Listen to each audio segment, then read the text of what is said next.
What's going on, people? What is going on, people? This is your boys at the AFN side of the game. Your heavy hitters coming with the post-game show. As us Falcon fans, we've seen the game today. The game was a nail biter, which it shouldn't have been a nail biter, but at the end of the day, you got to finish the games, and that's exactly what they did. If a lot of people don't know, Falcons defeat the damn Miami Dolphins 30-28. Yeah, damn. Well, there's a lot of takes that. Hey, I was about to say I got one question for everybody that's watching this thing today. How about that first round pick bust we got at tight end? Wasn't that the worst performance you've ever seen in your life? Absolutely. That was the worst performance ever, bro. 163 yards was just terrible. I mean, I know they said he was absolute garbage, but goddamn, I can't believe I've never seen a tight end. A tight end. A tight end that. Oh, I mean, why you do that? The dude suck. He hot garbage. This is what we've been getting from a lot of people. Everybody saying Kyle Pitts was the worst draft pick the Falcons have made in years. I mean, 7 catches, 163 yards is terrible, boy. I'm looking for more terrible games as usual. What's going on, people? What's going on? Man, I'll just start like this. And I'm probably the perfect person to even come out and say this, because y'all know how I've been feeling about this guy for quite some time. I'm proud of really. I'm proud of what I saw. I'm proud of that progression that we talk about. I want to see guys finally get over their weaknesses, and that's what we're finally starting to see. That he isn't. Honestly, I'm just gonna say it. He's, and I made this statement in our chat earlier today, is that when you look at Calvin Ridley, he's never truly had to learn an NFL offense. When we talking about coming from Alabama, he was placed right in there with the guy that he was comfortable with, Steve Sarkisian. He was placed right in there.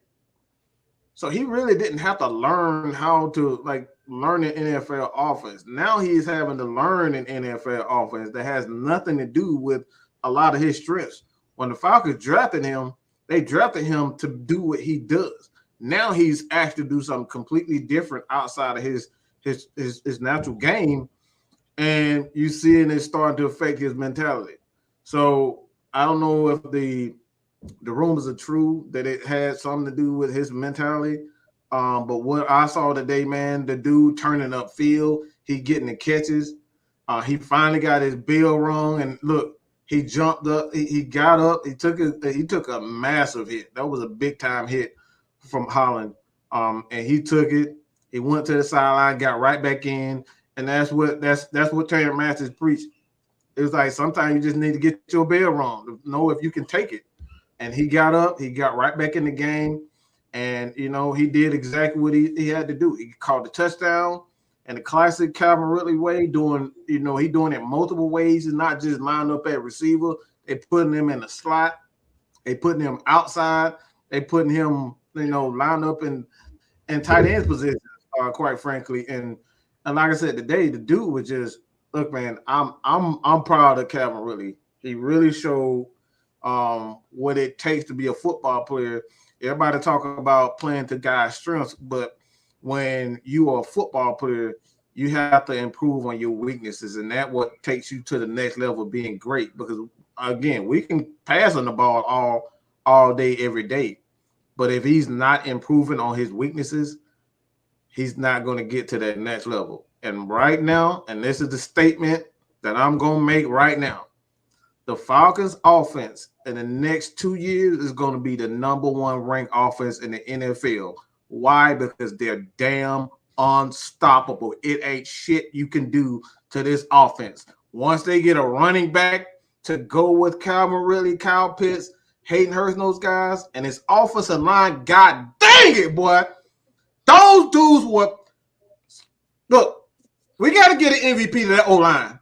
Go ahead, K-Style. We got to get an MVP to the O-line, and that's where I'm gonna go. Y'all take it. No. I'm gonna ask the question. Did we hear Christian Wilkins' name today? Nope. That's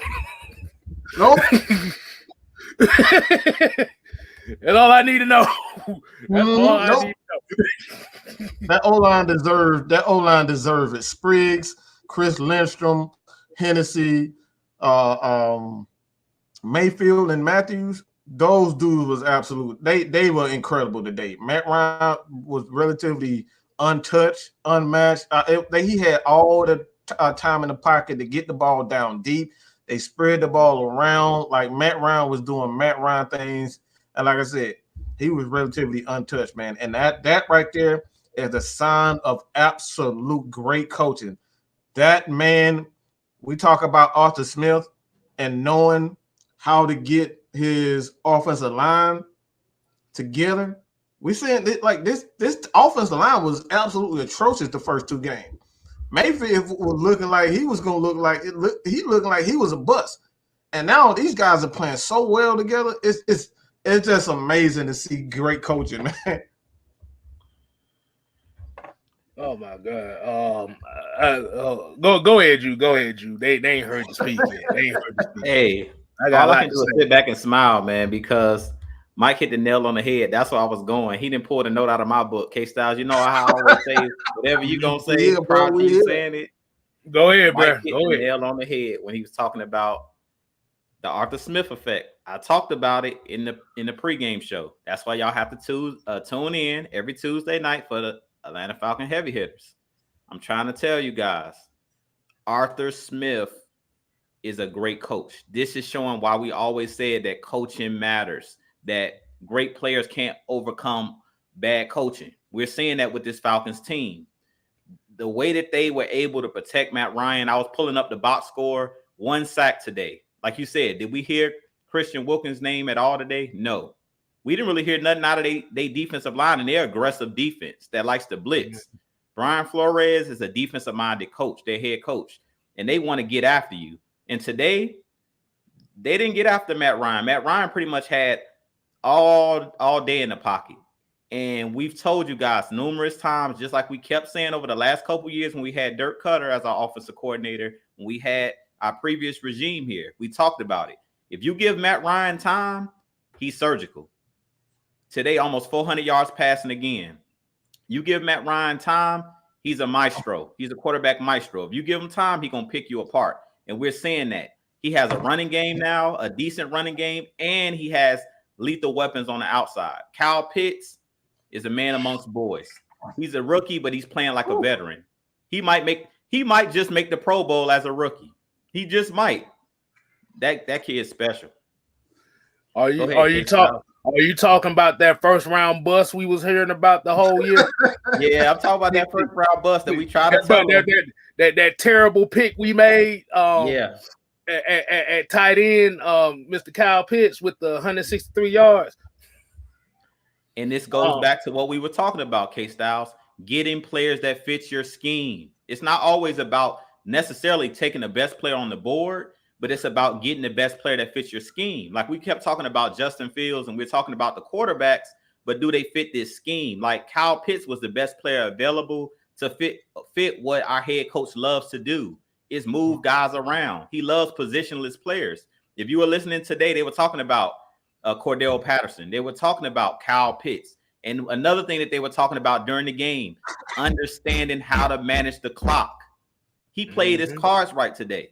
If that was Dan Quinn, great teams know how to finish quarters.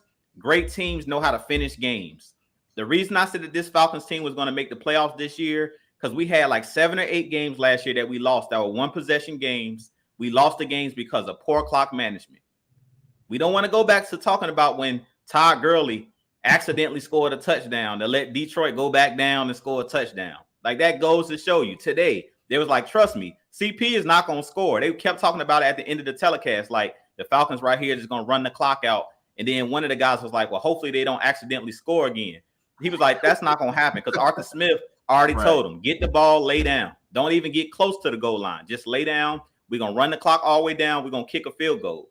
That's what won this game today because this game was really tight. It was a tight game all the way down to the end, but good clock management is what won this game. This was coaching. Like both teams made plays. Both teams made mistakes. Matt Ryan, a crucial fumble. Like we both made plays here and there. Both teams were making mistakes. Both teams were making plays. But today, Brian Flores got outcoached by Arthur Smith. And we clearly seen that today.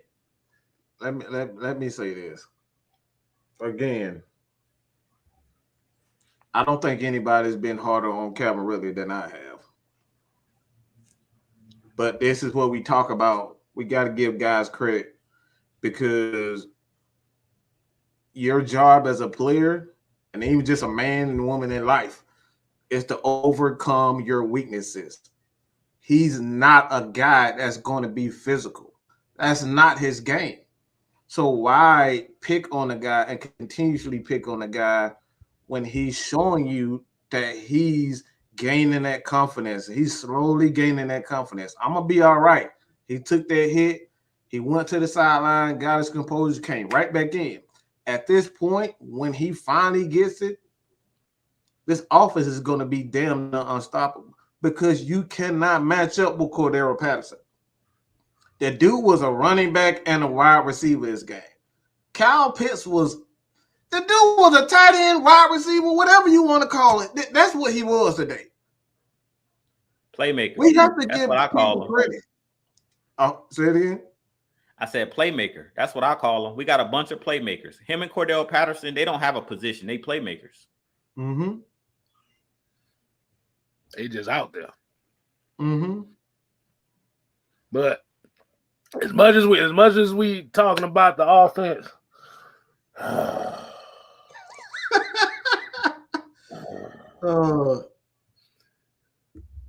this Falcons defense looked half-ass bad today.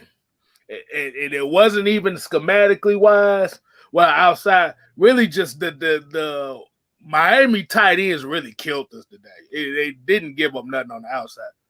But the tackling was terrible today. That tackling was bad. Like I said, what I gotta say about Grady Jarrett in that interception, that Foye had. Mm-hmm. Like I said, it came down to Grady, Foye, and Deion Jones to make a play for this defense to keep this team in the game. Right after a bad turnover. That's how you pick up your teammates. Right. But yeah, like I said, the Falcons tackling today was like really, really, really bad. But like I said, at the same time, I got two questions for both of y'all. And this is gonna pertain to two guys that I saw today that I'm looking like it almost gave me a damn headache. Marlon Davidson and Steven Means. The fuck are they here for? I saw nothing from both of them. Did you mean Tyler Davidson or Marlon Davidson? I mean Tyler Davidson. Okay, we know. I know what you meant, but make it clear for the people. Yeah. Let me rewind that.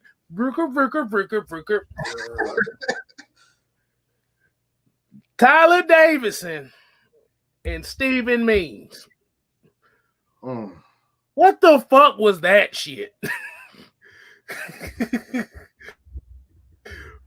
I'm just sitting here and I'm looking. I'm just looking. I'm like, I saw Tyler Davidson get in one play. Like he got one play in. And then all of a sudden you forget he's on the field. Steven Means, God bless him. He's a good teammate and all that stuff, but ain't no way in hell this motherfucker need to be starting right now. Ain't no way. No way. No. They were holding the crap out of Ogum Daisy too. Years. Oh boy. Oh boy, Ogundeji was on pace to have himself a real breakout game today after blocking that field goal. But I want to talk. I want to talk about the 2 interceptions, brother. 2 interceptions was big for us today.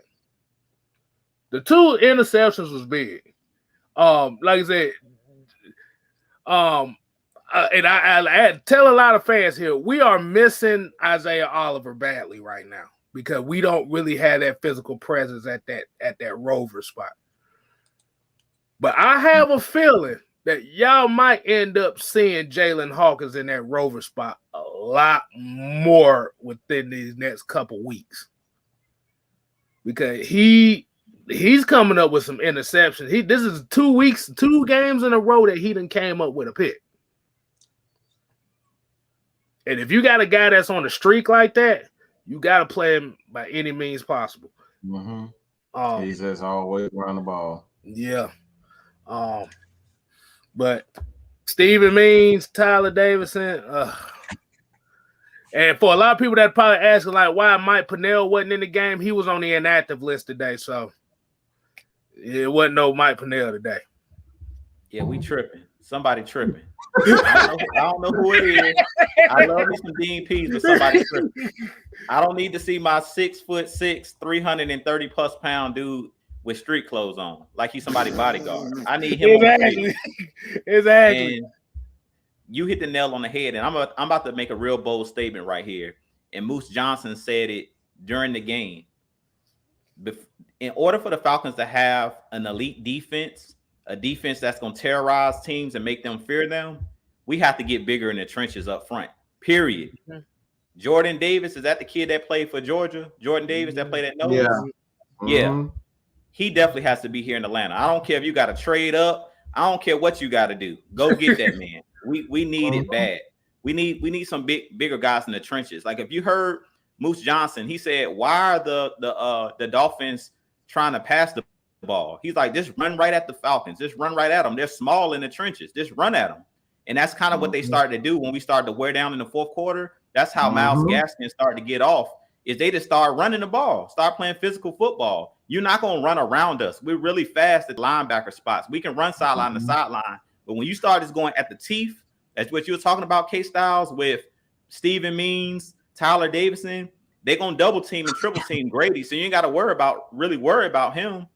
And he's not the biggest guy anyway. He's more of a pass rusher or a pure 3 tech. So I really feel like that's the biggest issue with this Falcons defense.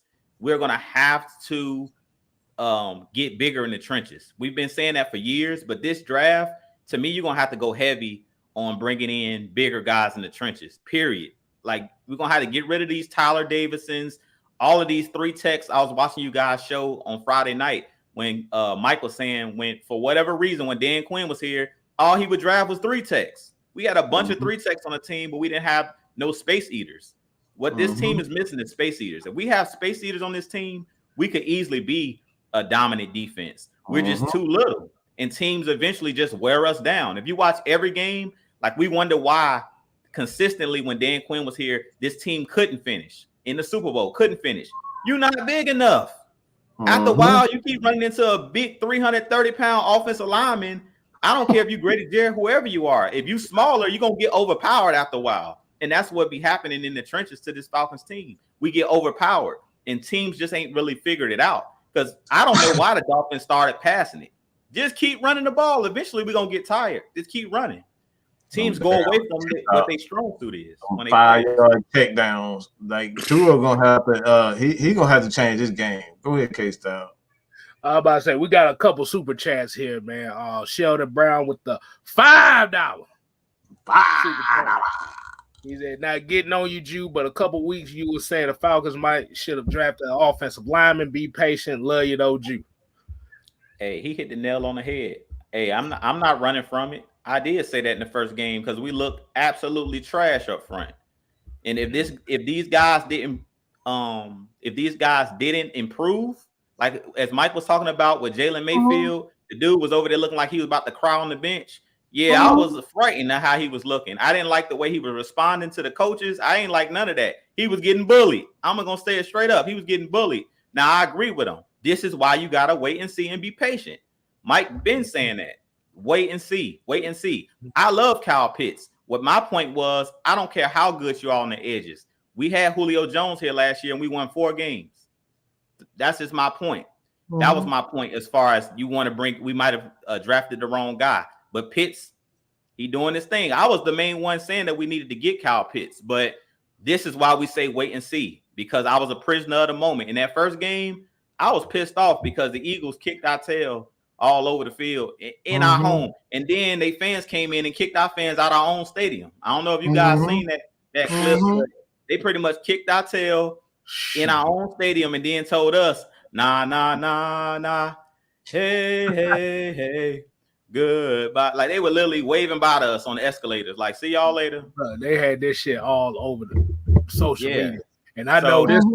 I know this for a fact because I actually have a friend that works at the stadium, man. He was telling me that them Eagles fans was giving the Falcon fans the business. Look, that showed me that Sheldon Brown actually watched the show because he's telling the truth. The first game, after that first game, I said if that offensive line didn't improve, we was in trouble. But look, they proved me wrong, and this is why we say wait and see because we don't know. That's K-Styles' favorite line. We do not know because I ain't see this turnaround coming. I'm just gonna be real with you guys. I didn't see this, that Mayfield was going to turn it around this fast. I thought it was going to take him at least a season or two to actually, get his act together. But this goes to show you, when you get used to an inept coaching like we've had previously, I thought all hope was lost. But these guys know how to coach. Yeah. These guys made the adjustments, and we're seeing what real coaching looks like. Within 5 games, Mayfield looked like a totally different player. All right. Also, this was from earlier. This is Antonio Jordan with the $1.99 super chat. $1.99. Definitely appreciate that, man. Make sure we try to make sure you wasn't forgotten on that one. Definitely. Then we also got a $10. Holla. Said, what's up, AFN crew? Been under the weather. Looks like we're going to win close ones as this team evolves. What are your thoughts? I mean, like you said, the main thing is, and we say, you got to finish these games. It don't matter who's is against, whether the team be 5-1 or 0-6. You still got to finish these games. Like I said, was this a perfect game? No. But the thing about it is, when you're talking about teams that's trying to make that leap, is how do you play and how do you finish those games that you didn't play well in? That's the biggest difference between a team that's just mediocre and a team that's looking to be good. But definitely, Dwayne Body, definitely appreciate that one. Appreciate that $10 super chat. But yeah, man, that goes into what I was saying about Calvin Ridley is because, like, look, Calvin Ridley gonna be okay. But it's the small things that we talk about that's gonna make him an elite core. I want him to be elite. And this is why I'm celebrating the small things, like him turning upfield, him gaining the confidence to turn and take those big time hits. Because he got rocked. That was a perfect on point hit by Holland, and he stood in there and look, he made this is the biggest point. I always say this: great receivers make the big time catches and big time moments, and he did that today. That's what we're talking about. Being able to make that, because you see Julio, one thing Julio, you never had to worry about Julio, is him not making that big time catch on 3rd down when we need it most. Him being able to catch that ball going over 2-3 people head, getting his leg taken out on it, he fall on his neck, and he still come down with the ball. Those are the moments when you say, especially for the defense, like, damn, this dude done fell on his damn neck and he still caught the ball. What the hell am I gonna have to do? Like, put him on a stretcher for him not like these are the things we're talking about. This is stuff we're talking about with Julio. Even though Julio having issues, right now with his hamstring, but when Julio is healthy, when you need that big catch, this is where you can count on Julio. That's where I want. This is why I'm celebrating those small, because there was another play with Calvin Ridley too. When we needed that first down, He didn't sit there and he didn't go sideways. He took his ass straight up. He went this way. He went this way. He went that way. He went that way. That's the small things. Those are small victories, but the small victories is what win games. If he doesn't get that first down, you could potentially get Ryan sacked. If he doesn't, that's second down, third down.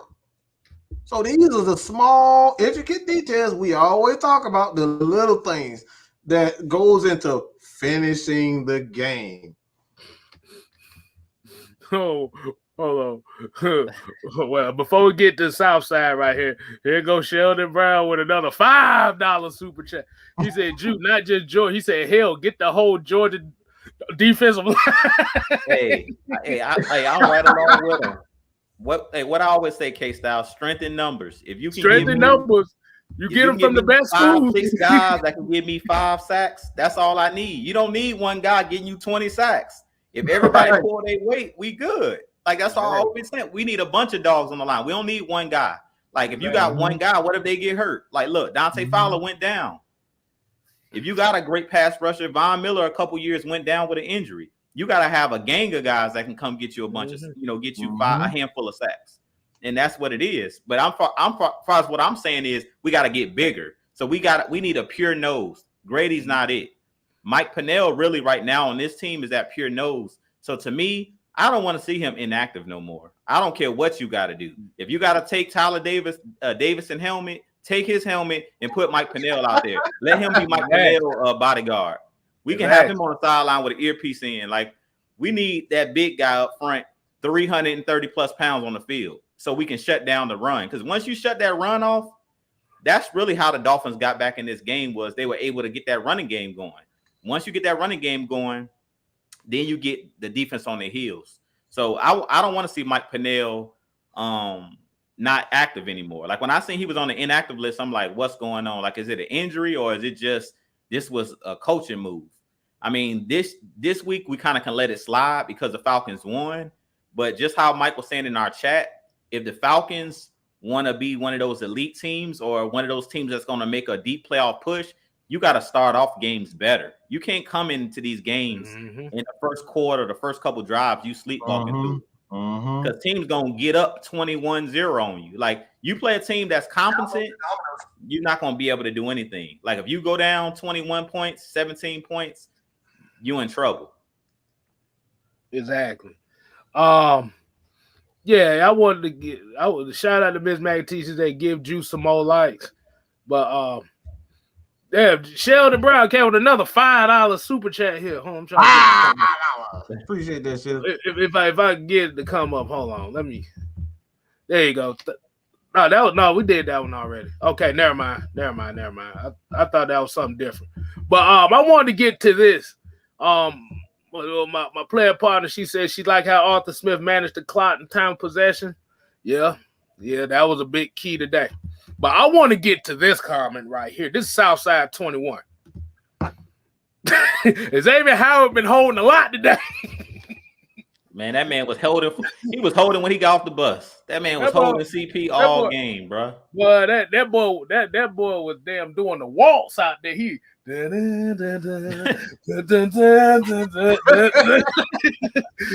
boy was waltzing. That boy was at the Sadie Hawkins dance as much holding he was doing. Lord have mercy. But what is so by looking at that and all the holding this he did, would you still put him in that upper echelon as far as corners? Hell no.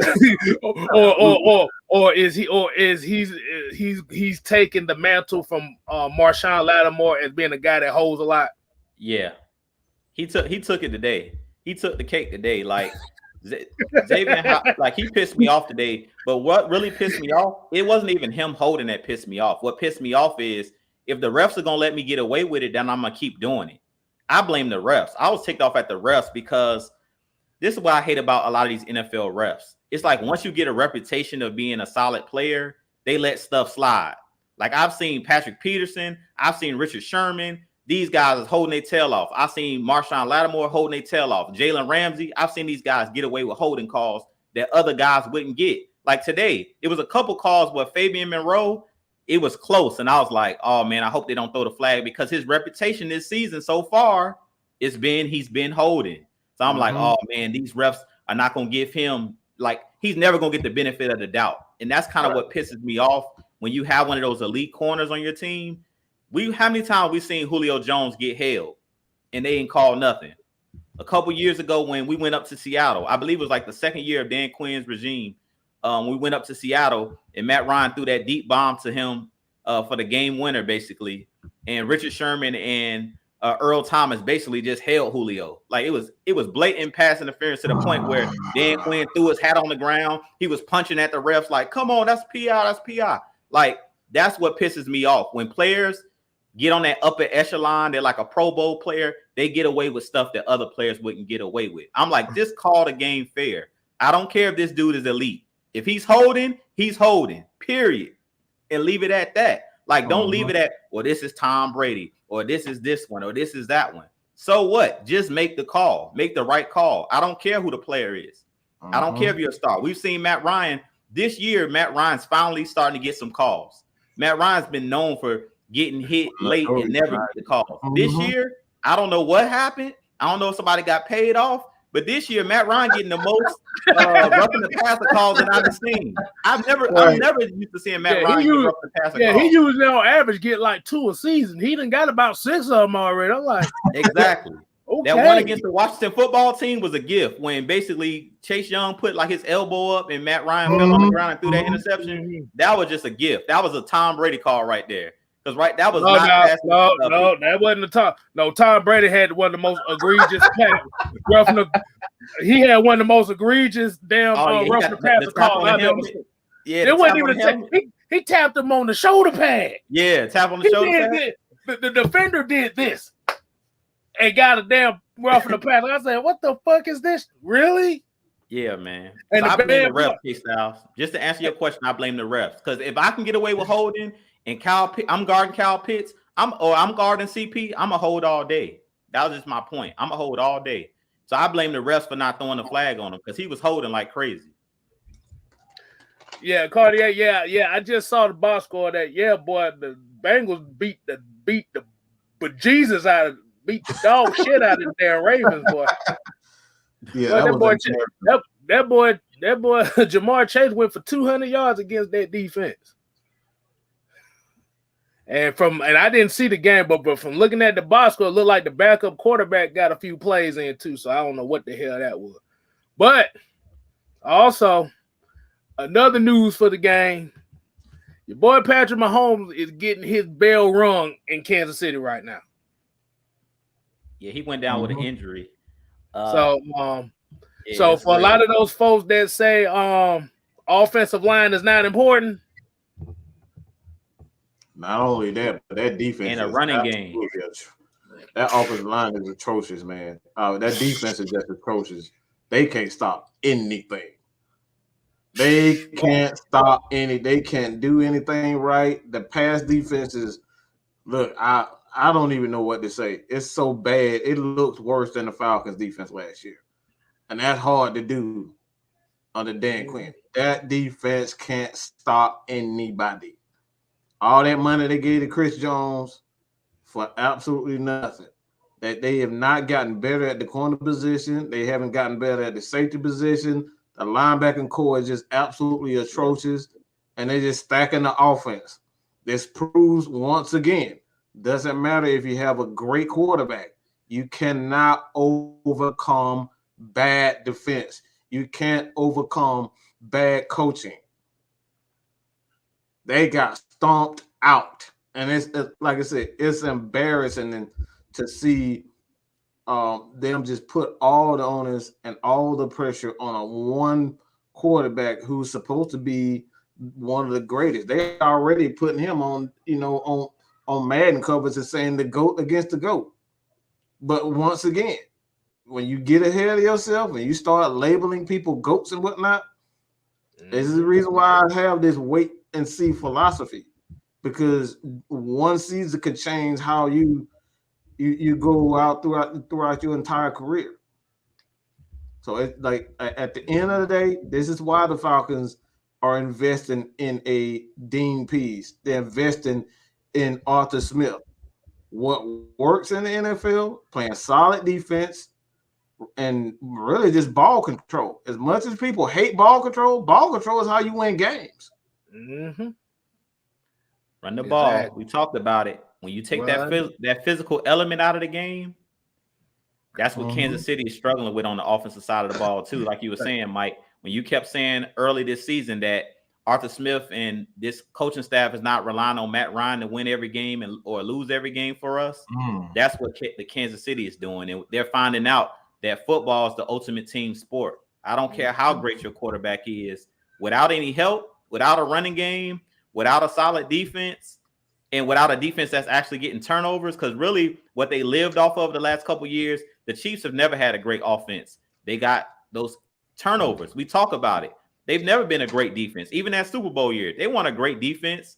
The Honey Badger came out and said in the Super Bowl, I thank God that the 49ers stopped running the football. He came after they won the Super Bowl. He literally went on the podium and said, I thank God that they stopped running the football, because they would have kept running the football. We couldn't stop them. Right. We got another $5 super chat. Yo, the Brown said last donation for show, but not for season. Gotta get your mic. Calvin didn't play like a coward today. You cannot be a coward playing this grown man game.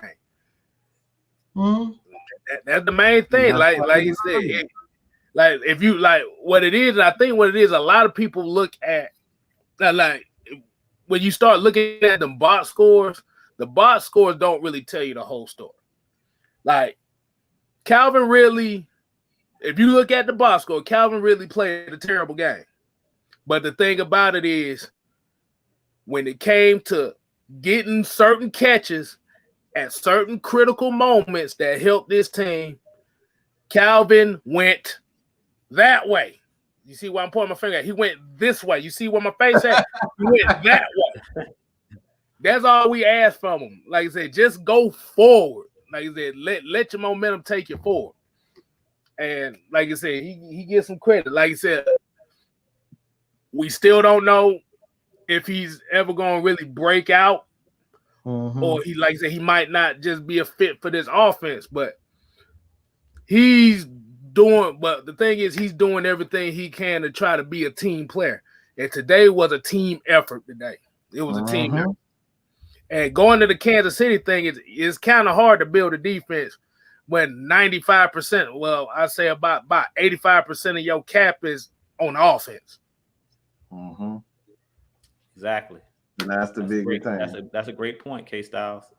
And another thing that we have to look at is just when it comes to this Falcons team, one thing that I love about Arthur Smith as well, and we talked about him opening up the playbook and how Sheldon Brown was saying I kind of jumped to conclusions in that first game. This is the reason we were telling the fans to wait and see with Arthur Smith. The first week, it looked like his passing game, his play calling was trash. But now that these guys are starting to get what he's trying to do, and to me, he's doing a great job of spreading the ball around. Like Calvin really ain't gonna have to worry about replacing Julio Jones. Today, you've seen everybody touch the ball. Matt Ryan is like a point guard playing NBA basketball. I mean, I seen Sharp touch the ball. I seen Lamade Zaccheaus make a couple catches. I seen Lee Smith make a couple catches. I seen get into action. Hey, look, my bad, Jude, but that Lee Smith catch he caught, the first one he caught, I was like, where the hell this catch come from? I wasn't expecting that from him. But I just think that Arthur Smith is doing a good job of not allowing defenses to know who to key in on. Like, you don't know who to key in on this team. Like, and that's why I said when Julio left, that might be a good thing, a blessing in disguise, because teams knew on third down, okay, Julio about to get the ball. Now you don't know who's going to touch the ball. You got so many playmakers out there, guys that are stepping up. I mean, you don't know if CP going to get the ball. You don't know if Kyle Pitts going to get the ball. You don't know who's going to be that backbreaker. This game, it was Kyle Pitts. It seemed like he came down with pretty much all of the big catches. Other than that third and long that Calvin Ridley caught and went north and south, Kyle Pitts pretty much made all the key plays down the stretch as far as the deep passes. But last week, it was Lamade Zaccheaus that had some crucial catches. I mean, this year's been, every game has been somebody different stepping up. And that just goes to show you great coaching. Like I said, you can't win off just one person. It's going to take a team. In the NFL, it takes all 53. And we're seeing that with this unit. Arthur Smith is doing a great job of spreading the ball around and not letting you key in on one guy. Even though CP was killing the first couple weeks and he was dominating, now you don't know what to do because it's like, man, all of these other guys are talented as well. And we still got guys we still ain't even seen. Like, we ain't even seen Frank Darby. We don't know what he is. Oh, wow. I forgot about that. Good gracious. Yeah, we haven't seen that. Boy. But, yeah, it's going, like I said, that's why I kind of feel like we haven't really seen the full potential of this team yet. Yeah, and Tony Wright here said, and the commentators and media are making excuses for Kansas City and feeling sorry for them and Mahomes. I'm like, no, y'all can't do that now. You got to show the same energy for every other team. I mean, y'all said y'all, like Mike said, and like Juice said, and everybody AFN said, this is why we say you cannot denote somebody as the next great thing. Mm-hmm. I give you an example. And this is going to fly over a lot of people's heads because they probably don't even remember this. I remember a point in time when they was talking about Peyton Hillis was going to be one of the top running backs in the league. I don't know if y'all remember that.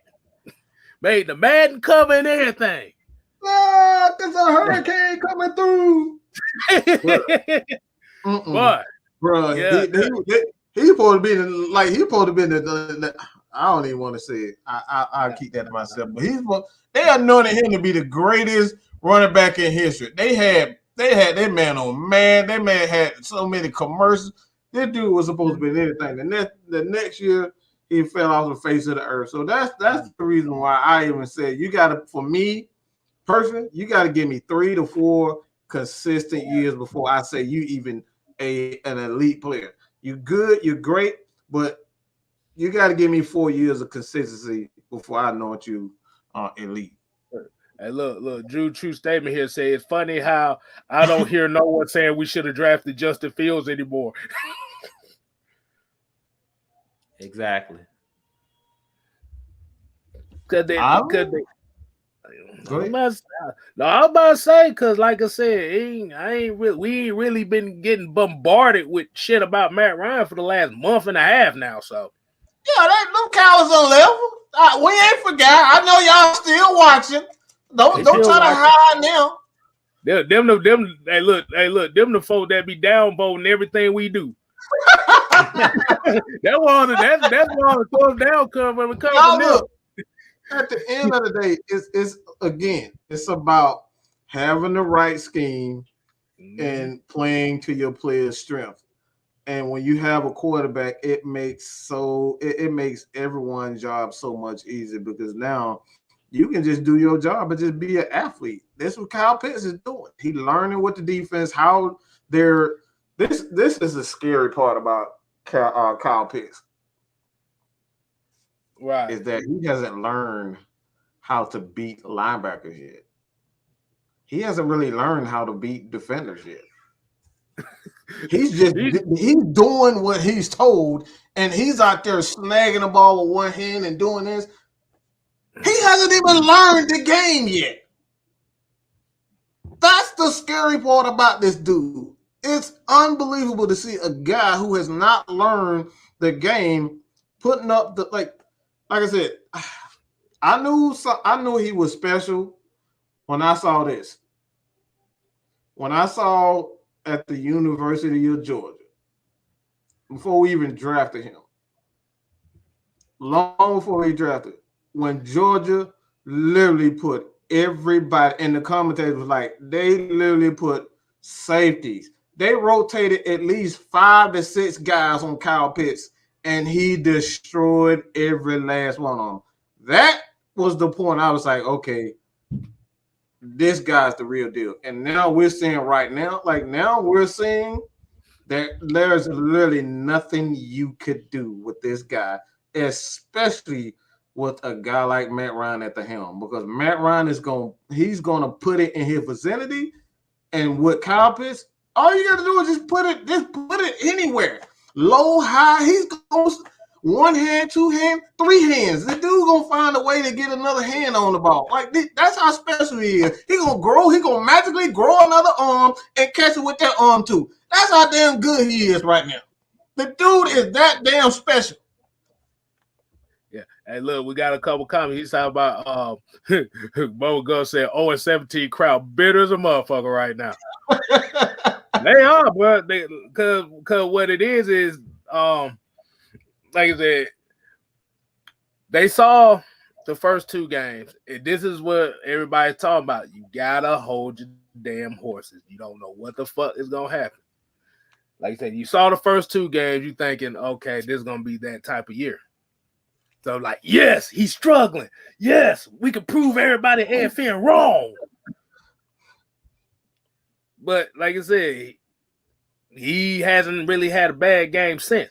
The fumble he had was like I said, that looked bad at the moment, but he came back and drove him down the field. Like I said, them dimes he put.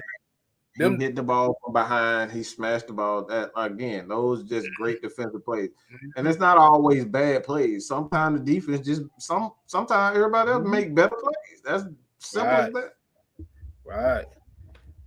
But them damn dimes he was putting on Kyle Pitts today was some things of magic. That was nasty, boy. That was great. That was a thing of magic. And when it mattered most, he drove the team down in field position and won the game. That's all that matters. He finished it. You know what I'm saying? Like, he made that mistake, but he made up for it because he finished the game the right way. So, yeah, he had that crucial back-breaking fumble, but when it was time, this is why he get paid the big money. This is why they called him Matty Ice. When it was time to ice the game, he drove him down the field, and it was nothing the Dolphins could do about it. Right. And shouts out to Twisted Torch TV, man. Y'all make sure y'all go ahead and support him as well. Show him some love in this chat as we speak. But he said, I'm happy with the game plan. They're improving week by week. Yeah. I mean, like I said, if you look at the route concept that they was using for Kyle Pitts was not a tight end today. Not them routes. Right? Like I said, Kyle Pitts, he still got a little ways to go before he really becomes dangerous. He still got a ways to go. But what you're seeing right now, you're just seeing just off of his pure potential right now. But until he really gets his game to the next level, if he gets his game to the next level, y'all gonna really see something. Look, y'all seeing something special now. Y'all might see something like magical once he gets his true game out the way. Yeah, I agree. I mean, right now he's playing off pure athleticism. Like, once he gets the understanding of the game down, like where the holes are in the defense and zones and stuff like that, once him and Matt Ryan gets on that same level, kind of like him and Julio had, where you know how to improvise, like when the play breaks down, that's really what he's going to become, a back-breaking player. Because right now, everything is kind of on script. We've seen Matt Ryan and Julio do a lot of stuff off script when the play break down. Like when you seen Matt Ryan fumble, he was waiting on somebody to break open. So he just took off and ran because nobody kind of broke their route off. Because at the time, you go back and look at that play, they showed that play after Matt Ryan fumbled, they replayed it, and they basically showed that it was nobody open on that play. When Matt Ryan kind of was trying to improvise, he was waiting for somebody to break their route off. So those are the things I think that with Kyle Pitts that he's going to be able to improve upon. And then his route running. Like we were talking prior to the show of kind of how he rounds off his routes right now. He's not really a crisp route runner, but that comes with time. You know what I'm saying? And because he's not a pure wide receiver, it's going to take him time, to get used to lining up outside. Right now, he's just out-bodying everybody. Like if you look at the pass plays today, he doesn't create a lot of separation. Like that one play that he caught on the sideline at the end of the game when Howard was draped all over him and Holland was coming over the top, it was like nowhere for Matt Ryan to drop that ball in. It was just perfect ball location. And he would just out physical them pretty much. But once he starts to create separation with his route running, he's already unstoppable just because of his pure size. But once he gets that route running down and actually starts separating, it's gonna be over. Yeah. We got a $5. $5. Brandon. Holla. Brandon Kahuna said Ryan is crushing the haters. Threw one 52, 53 yards easy today, but they say he can't throw 40 yards anymore. He hit 55 to 60 last year. I believe he still can. I don't know what more you want from him. I think the issue with a lot of people is, and this is what we talk about. Just like we use a baseball reference, for example, like how they always say chicks dig the long ball, and how everybody loves home runs. That's kind of the mentality when they start talking about certain quarterbacks and stuff. Like, okay, he could throw the ball 60, 70 yards on a dime just like that. But you also got to remember, quarterbacks ain't throwing no 50, 60-yard passes 15 times a game. Right. It ain't going to work like that. It's all about picking your spots. And what Matt Ryan's doing right now is he's picking his spots when it comes to those deep passes. Is because now, with, like I said, when you got Cordero Patterson back there, when you got Kyle Pitts back there that's taking up that intermediate space. See, now them safeties got to step up because it's like, okay, what the fuck? Now all of a sudden, boom, Russell Gage, 45+ yards. So I'm gonna make it. I'm something really just came across, and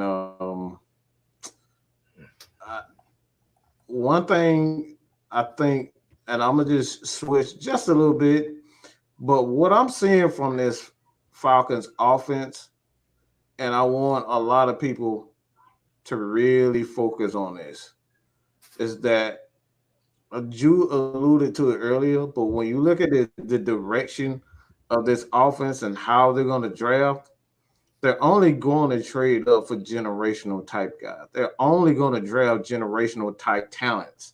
So if you're not a generational type talent, they're going to trade back and accumulate more picks, because what that does is that you see a lot of guys, for instance, like I just had his name. What was a wide receiver? Good guys. Minnesota. What team he played for? Oh, Justin Jefferson. Okay. No. It was back in the day. He ran punts back. He was a wide receiver. They used him in like wide receiver in the Percy Harvin. Percy Harvin. Those are the types of receivers and playmakers you're going to see on the Atlanta Falcons team. Why? Because we're seeing with Cordero Patterson, you can line him up as a running back. You can line him up as a receiver. They don't know what they're going to get. And with Arthur Smith, that's exactly what he wants. He doesn't want you to get a beat on what he's trying to do offensively, because you can see the adjustment that teams are making. They're trying to cover Kyle Pitts. But guess what? He has no problem with checking the ball down to a Lee Smith. He has no problem with checking the ball down to a Russell Gage, who's just a slot guy. He has no problem with checking the ball down to Olamide Zaccheaus. These are the things. These people are not going to cost a lot. You're not going to get, you're not going to draft these guys at 5 and 6. You're going to get these guys in the 3rd round, in the 4th, 5th, 6th, 7th. Like, this is, get used to some boring ass picks for the Atlanta Falcons. Why? Because they fit in this scheme, and you don't have to pay a lot of money for them.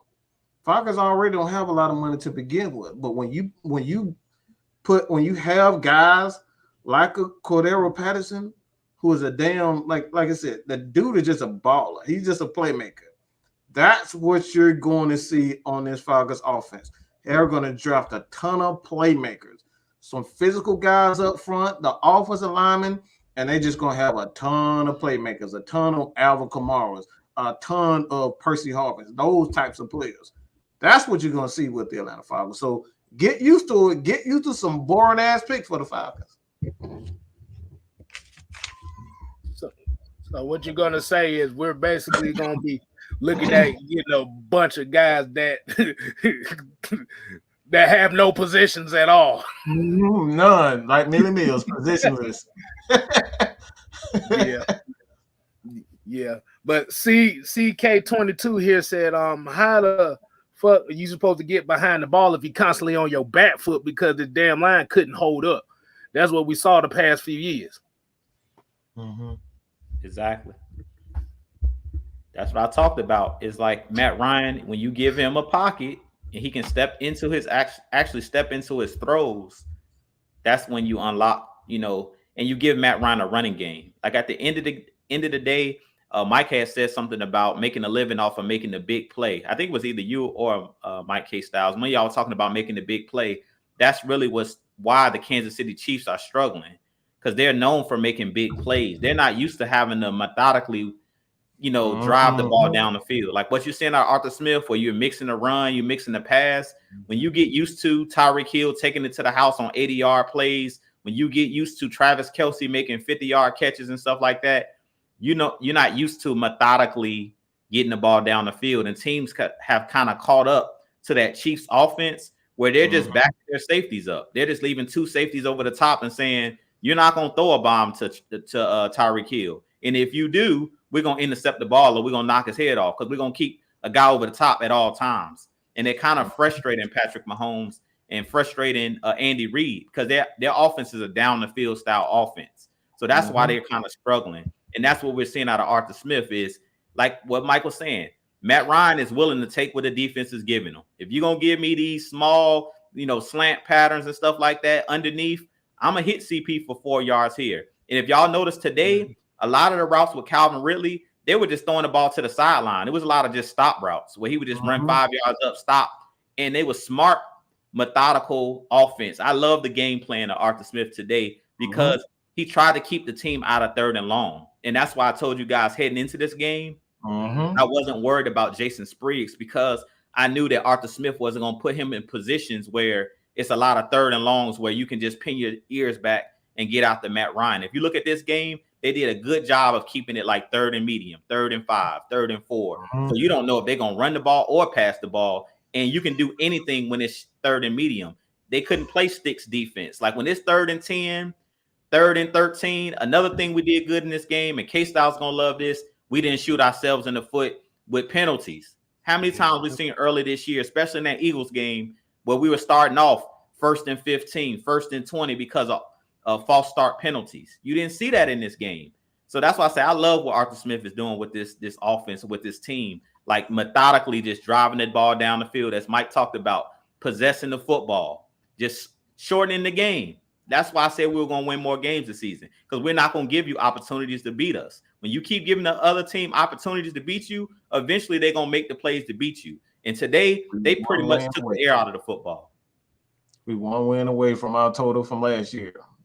Exactly. And think about it for a second. No. Here's another thing. Think about it. This is the first time we've been at 500 in almost 3 years. Yeah. Think about that for a second. Yeah. Yeah. So this is already a well coached. This is what we talk about. Like a lot, you're not going to get a lot of people covering the small or intricate details of football because it's not something that's exciting. Everybody want to see 500 yards passing with Matt Ryan. You're not going to get that anymore. Every once in a while, you have Matt Ryan passing for 400 or 500 yards. But what you're going to see with the Atlanta Falcons now, you're going to see Matt Ryan with 250 and 4 touchdowns.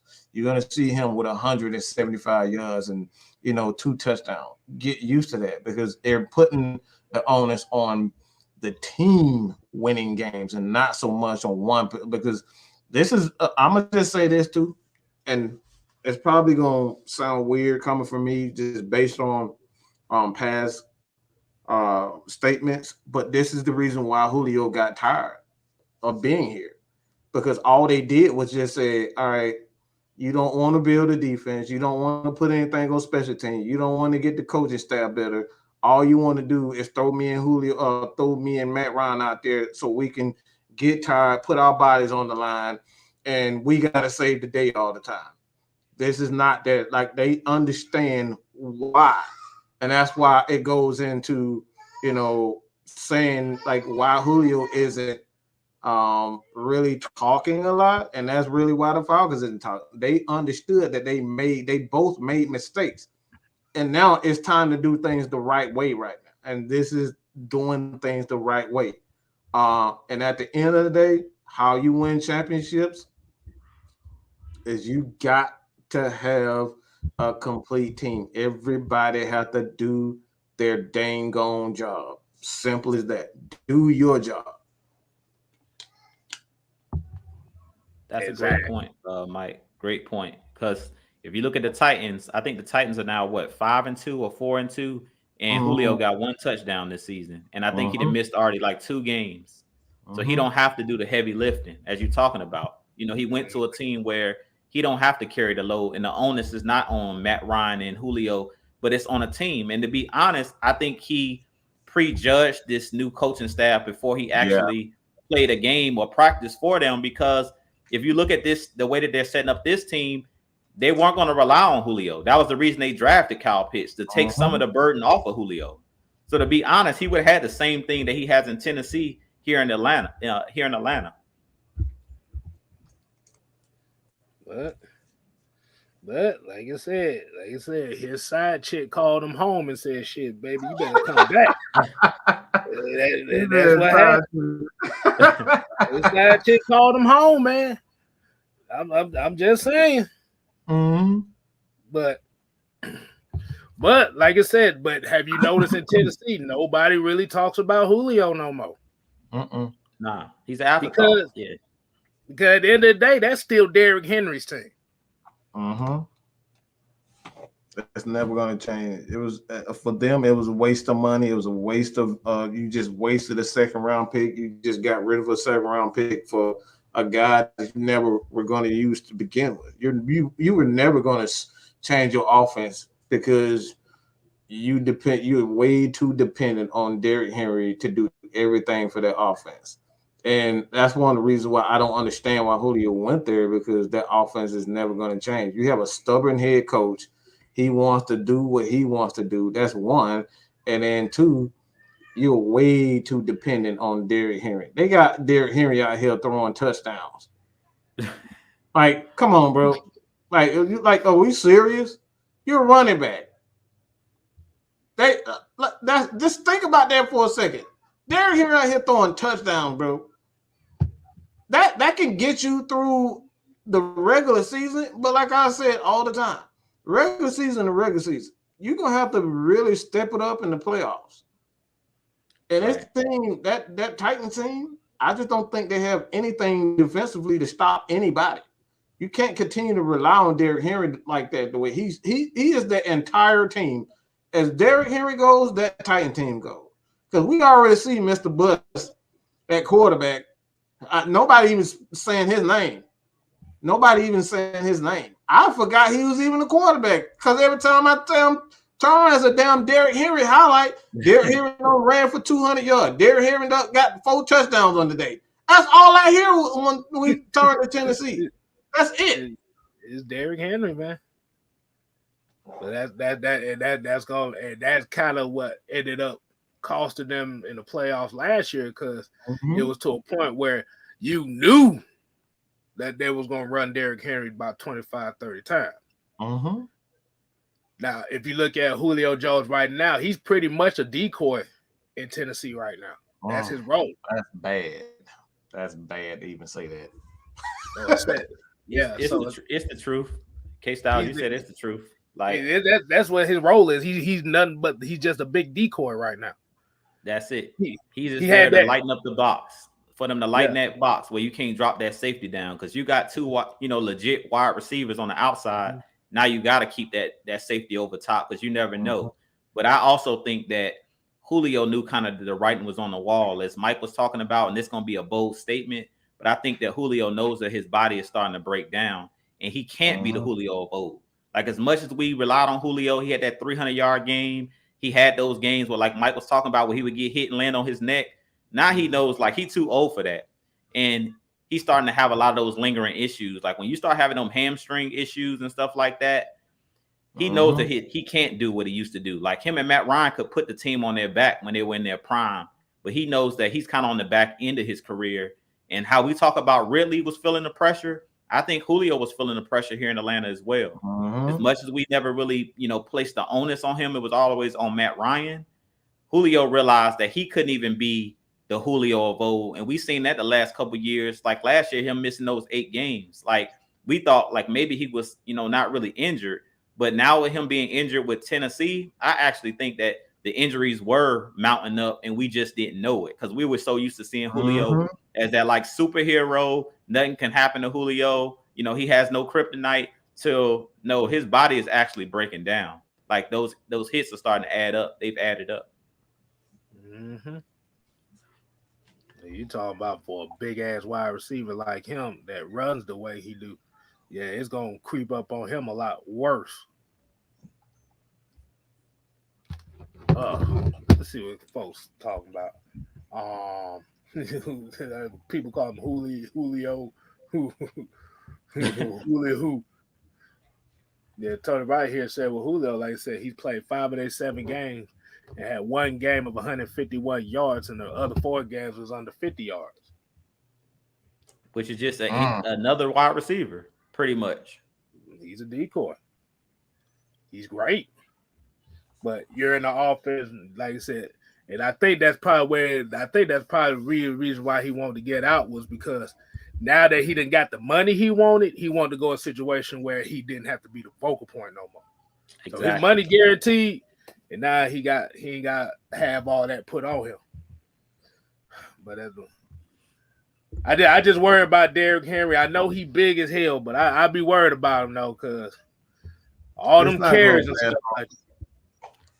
And have you noticed that Tennessee has had a history of that franchise has had a history of running backs to the ground? All the way back to Earl Campbell. They've been doing that for years. Just running these running backs straight into the ground. And they retire after 7 years or so. Yeah, let me see. Ryan S. Gomes, I'm impressed with Richie Grant. That TD, he allowed it. It was all sides by a tight end. Yeah, that was a jump ball. that was just one of them floating jump balls. Like, okay, I got the bigger guy. Yeah, we talked about Mike Gesicki. He went crazy. Yeah. He that same build as like a Kyle Pitts, where it's just all athleticism. Like you throw the ball up, it's nothing you can do. And that's what I'm talking about with Kyle Pitts. It's like at this point, it's nothing you can do with him. You know what I'm saying? He's just a freak athlete. And once he, learns the intricate details, the small details of the game, he really going to be unstoppable.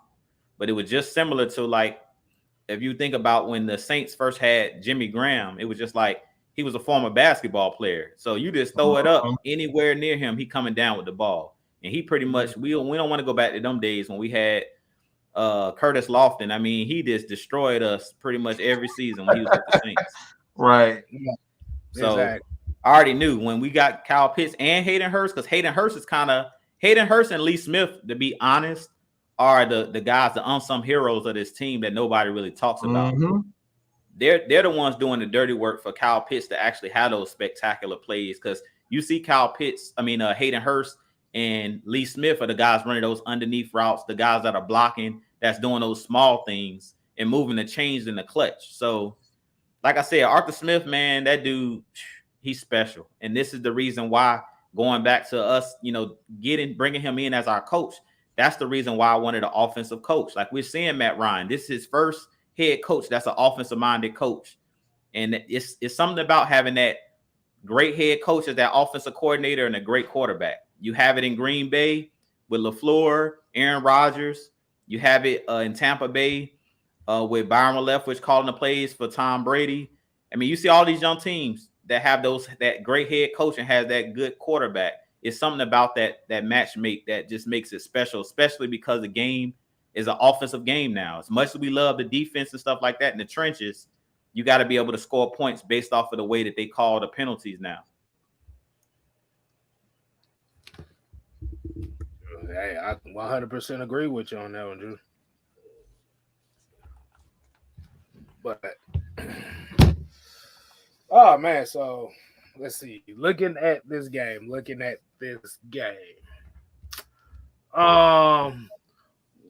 you think and I know we probably gonna talk about this tomorrow as well, but we're gonna kind of get a little preview on it. So, what do you take from this game that they're gonna need against Carolina next week? Did y'all see what happened to Carolina today? That's all I'm gonna say before Mike go ahead and say what he was gonna say. I didn't. So I know they did not play well, but I'll say this: they lost 27-3, and their quarterback got benched at one point today. They benched Darnold in the fourth quarter, from what I'm hearing. At some point, he got benched because they said he was playing bad. So the same team that people told us was nobodies, the Giants, when we got our first win, the same people that said the Giants are trash, y'all came back and beat them, they're nobodies. They pretty much just dog walked the Panthers. I mean, they just dog walked the Panthers today. 25-3. I mean, but Sandra, wow. 16 for 25, 111 yards, and an average of 4.4. Yee! Shit, Jesus Christ, that's awful. All you were doing was really checking the. Oh my God, PJ Walker. The dude was 3 for 14. How are you 3 for 14 playing quarterback? I'm gonna say this before you go too, Mike. Just some history on the Carolina Panthers, because y'all know that I love my little stats, facts, and the truth. They started off 3-0. Everybody was crowning them. We always say wait and see. They're on a 4-game losing streak since then. That's why that's why you continue to preach. You gotta be patient. You can't jump to conclusions after a few games. It's a 17-week season. Guys are gonna get better. Teams are gonna go through periods where they're injured. And right now, even though the Bucs are 5-2, they have not looked great doing it. They beat up on teams that they should beat, but they haven't looked great doing it. That defense is not the same. Like I said, the only team that I can say with all honesty that I feel that stands out is the Rams. That's pretty much it because of Aaron Donald and Matthew Stafford. Because I know Matthew Stafford can sling that thing, and that's the only team that I actually fear. Outside of that, I'm gonna just make a bold statement here. The Falcons win this next game, they going to the playoffs. I just don't see any team in this division. The Saints, no.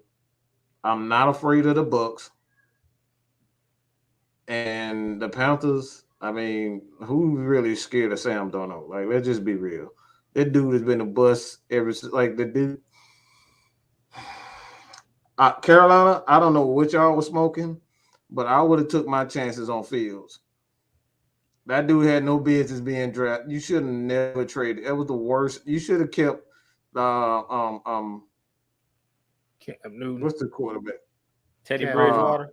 Teddy Bridgewater. Teddy Bridgewater. Should have kept Teddy Bridgewater if you gonna trade for him.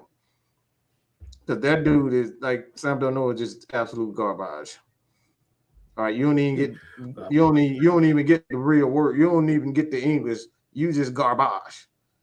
You're not garbage. Your ass is garbage. Period. Point blank. That dude ain't got no business being an NFL quarterback.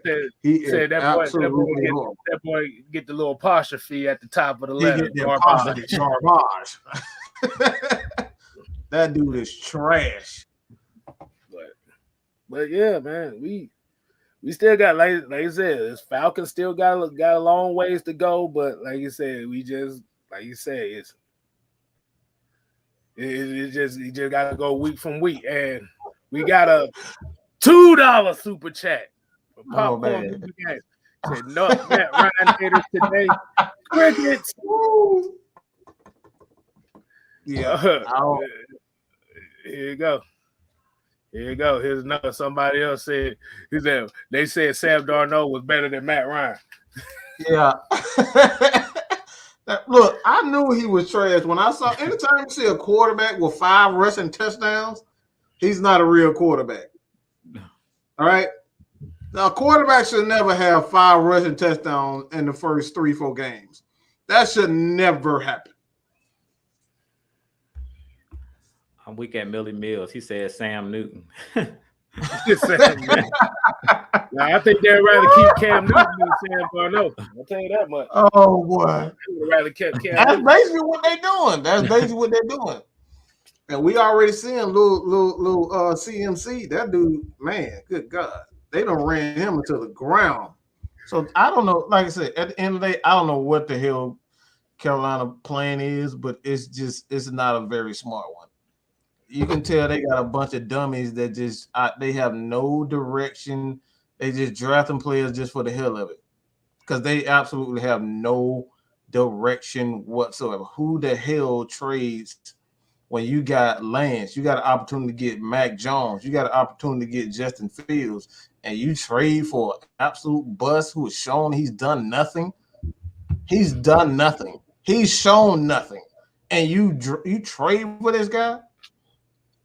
That organization is trash, and I'm gonna just say it like that. And sorry, Carolina Panthers fans who watching, but that organization is absolute trash. And I will right now. I'm telling you right now, they need to fire the owner. If it's possible to fire the owner, they need to fire the owner, because he then came in and blew that damn team up, and he pretty much did the exact same thing that they were before.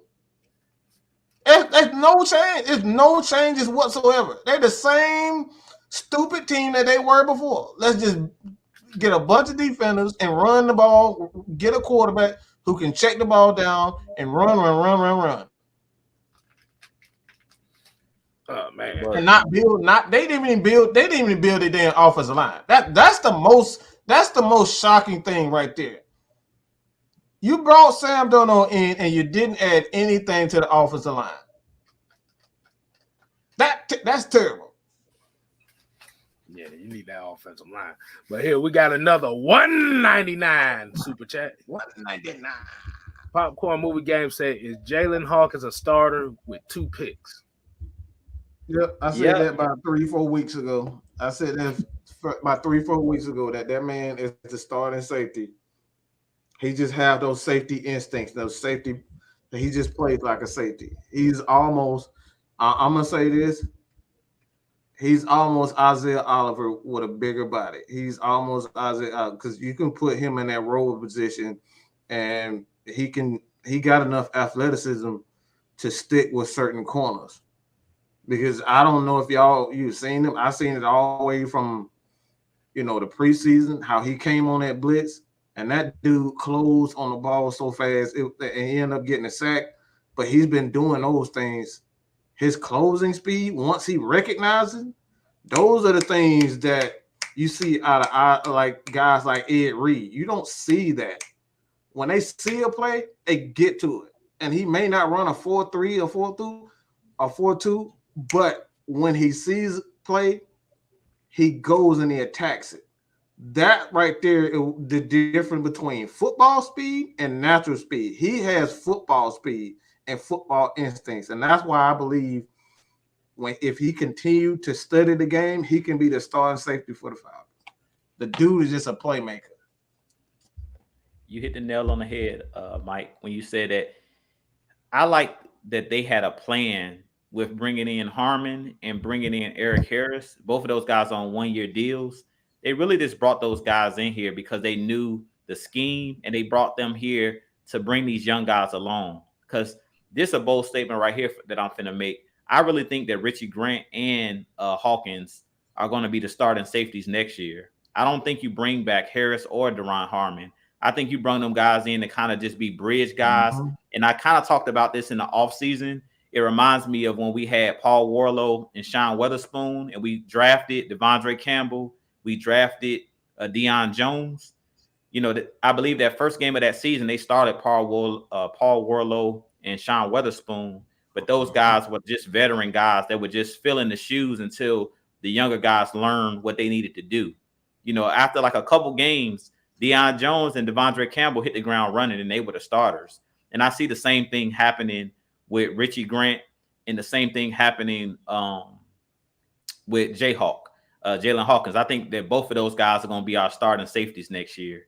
I think Deron Harmon and those guys were just here to help these guys come along, be those veteran guys, help these guys learn how to study NFL film because they're professionals. They've been in the league. When you're a rookie, you still wet behind the ears, breath smelling like Similac. So you just coming in trying to learn behind somebody. So they brought in 2 guys that were veterans that's been in the league a little while, been starters on other teams.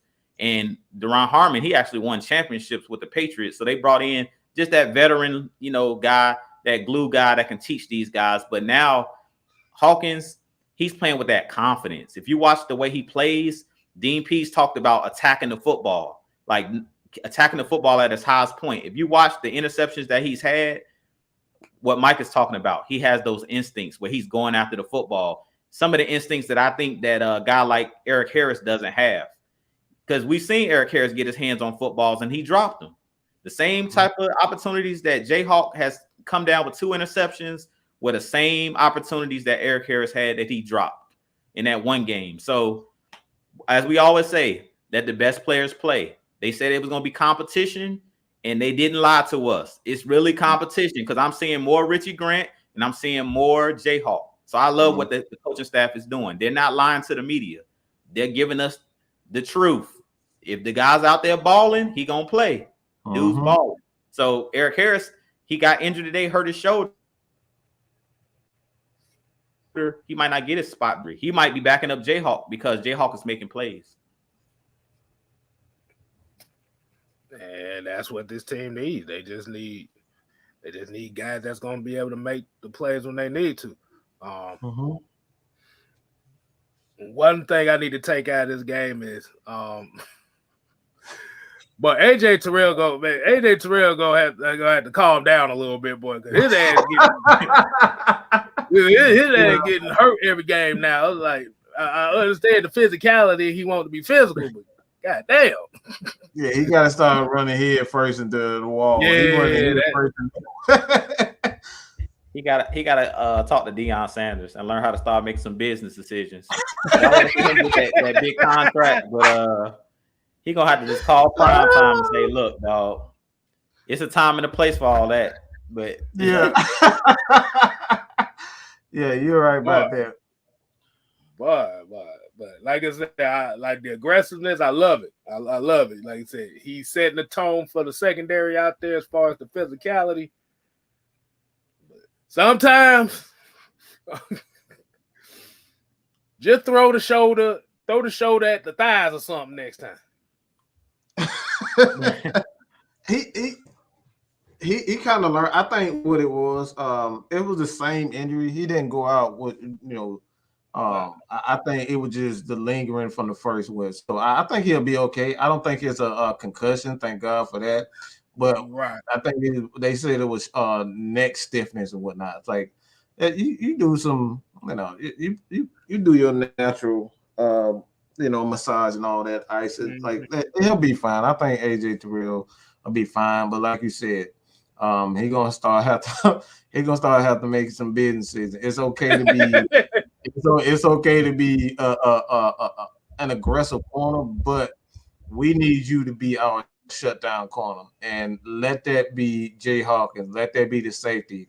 You just make the necessary plays. You ain't got to try to light people up like you goddamn Dante Robinson. Okay, we don't need you to be. We don't need to go through them problems again. No, we don't need that. I called him the headless horseman for a reason. Right. After that hit with on Deshaun Jackson, I started calling him the headless horseman because he wanted to hit everybody with his neck instead of his body. He didn't want to wrap up. He didn't want to hit everybody with his head. And my G Dozer said Matt Ryan is not supposed to be clutch. Of the 3 wins, 2 of them were comeback game-winning drives. Yeah, those were some very terrible drives he had, didn't he? Very, very terrible. He need to go. We need to trade. We need quarterbacks that don't get game-winning drives. That's what we want here in Atlanta. Yeah. Shout out to J-Rod. He looking real Brady-esque. Real Brady-esque. Right. That's his favorite saying. He looking real Brady-esque. Brady-esque. That dude would turn on the Cowboys for Tom Brady. I tell you that much now. He said he a Cowboy fan, but with long time Brady in the league, he say fuck them Cowboys. But he'll turn on his mama for Brady, boy. He'll turn on anybody. Well, please. He probably made Ernestine wear a Tom Brady mask while he fucking her. That's probably. Oh man. No, okay, I'm gonna stop. J Rock said number 40 game winning drives for Ice. That's all I'm gonna say. And shout out to just J Rock TV. Y'all make sure y'all show him some love as well. AFN on Twitch. Check out J Rock TV on Twitch as well. Exactly. For all your gaming needs. Say that the heavy hitters brought you there. Yeah, man. Yeah. So the whole thing. Hold on. We got another $1.99 super chat from Popcorn Movie Game. Said, funny how Matt plays great with O-line protection. That's the thing. That's any quarterback. You're a quarterback, goddamn line. Shit, that's what you're supposed to do. So we're not surprised Matt playing well. We just happy that the offensive line ain't giving up hits on his ass. That's the main thing. Absolutely. When you got that protection, then you can start throwing those deep balls accurately. Step into your throws. I tell you, that's underrated. Like being able to see, a lot of people want those quarterbacks and throw off platform, but quarterbacking, and Mike can tell you this because he played the position, it's all about footwork, like the footwork. A lot of these quarterbacks that don't throw accurately, like the Cam Newtons and these younger quarterbacks in the game, it's the mechanics, and Matt Ryan is one of those guys that's like a traditional quarterback. He's a professional quarterback. Like he's one of those guys that footwork matters. Like you're not going to see him doing a whole bunch of off-platform type throws. Can he do it? Sure, but he doesn't have the strongest arm. So he's best when he can use his mechanics. Be able to step into his throws. Yeah, it's all about footwork and your hips. If your footwork if you don't have great footwork at the quarterback position, doesn't matter how big your arm is. Because one thing we're seeing now, even with Cam Newton, is he threw his shoulder out because he had bad mechanics. If Cam Newton, like a lot of it came from running the ball as well, but most of his injuries didn't come because he was low on his shoulder.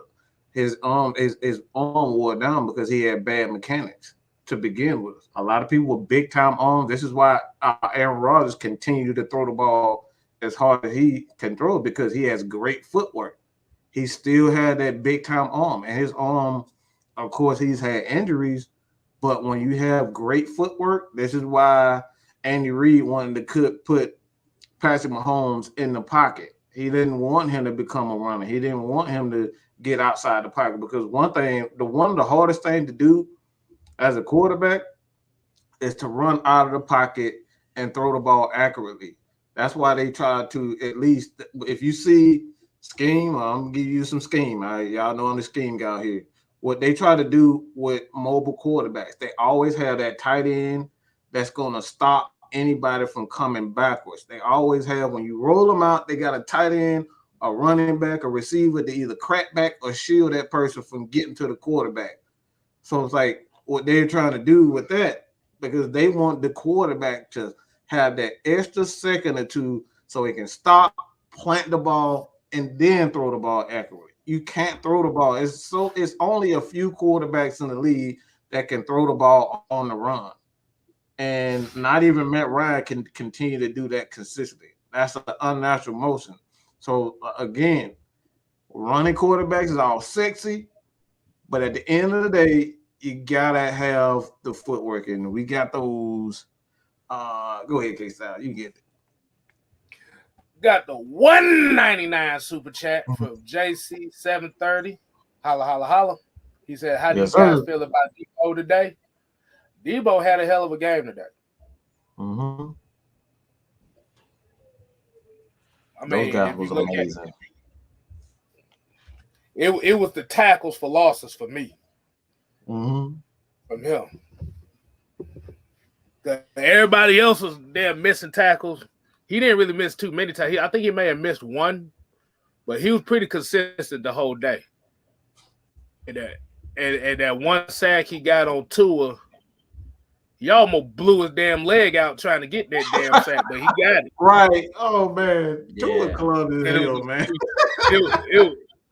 It was the way he fell, boy. He almost blew his damn leg out. But that's the thing. That's the thing we talking about when talking about trying to sack a guy like Tua and these quarterbacks in general. Once you get your hands on them, you got to finish those plays. Mm-hmm. And that's what he did. I'll say both the linebackers, not just Debo, but both him and Foye. They both been tackling machines this year. Like I just pulled up the box score. Dion had 15 tackles and Aluakon had 13 tackles and an interception. Ooh. So just between those two guys, that's almost 30 tackles between your two linebackers. Oh my God. So that just goes to show you, like, this is why coming into the season, I was saying that our linebacking core is special. And those two inside linebackers that we have in Debo and Foye, they're top 3 in the league as far as a tandem. They're top 3 linebackers as a tandem in the league. They might play for the Atlanta Falcons, and everybody don't look at us as, a defensive-minded team or a defensive team.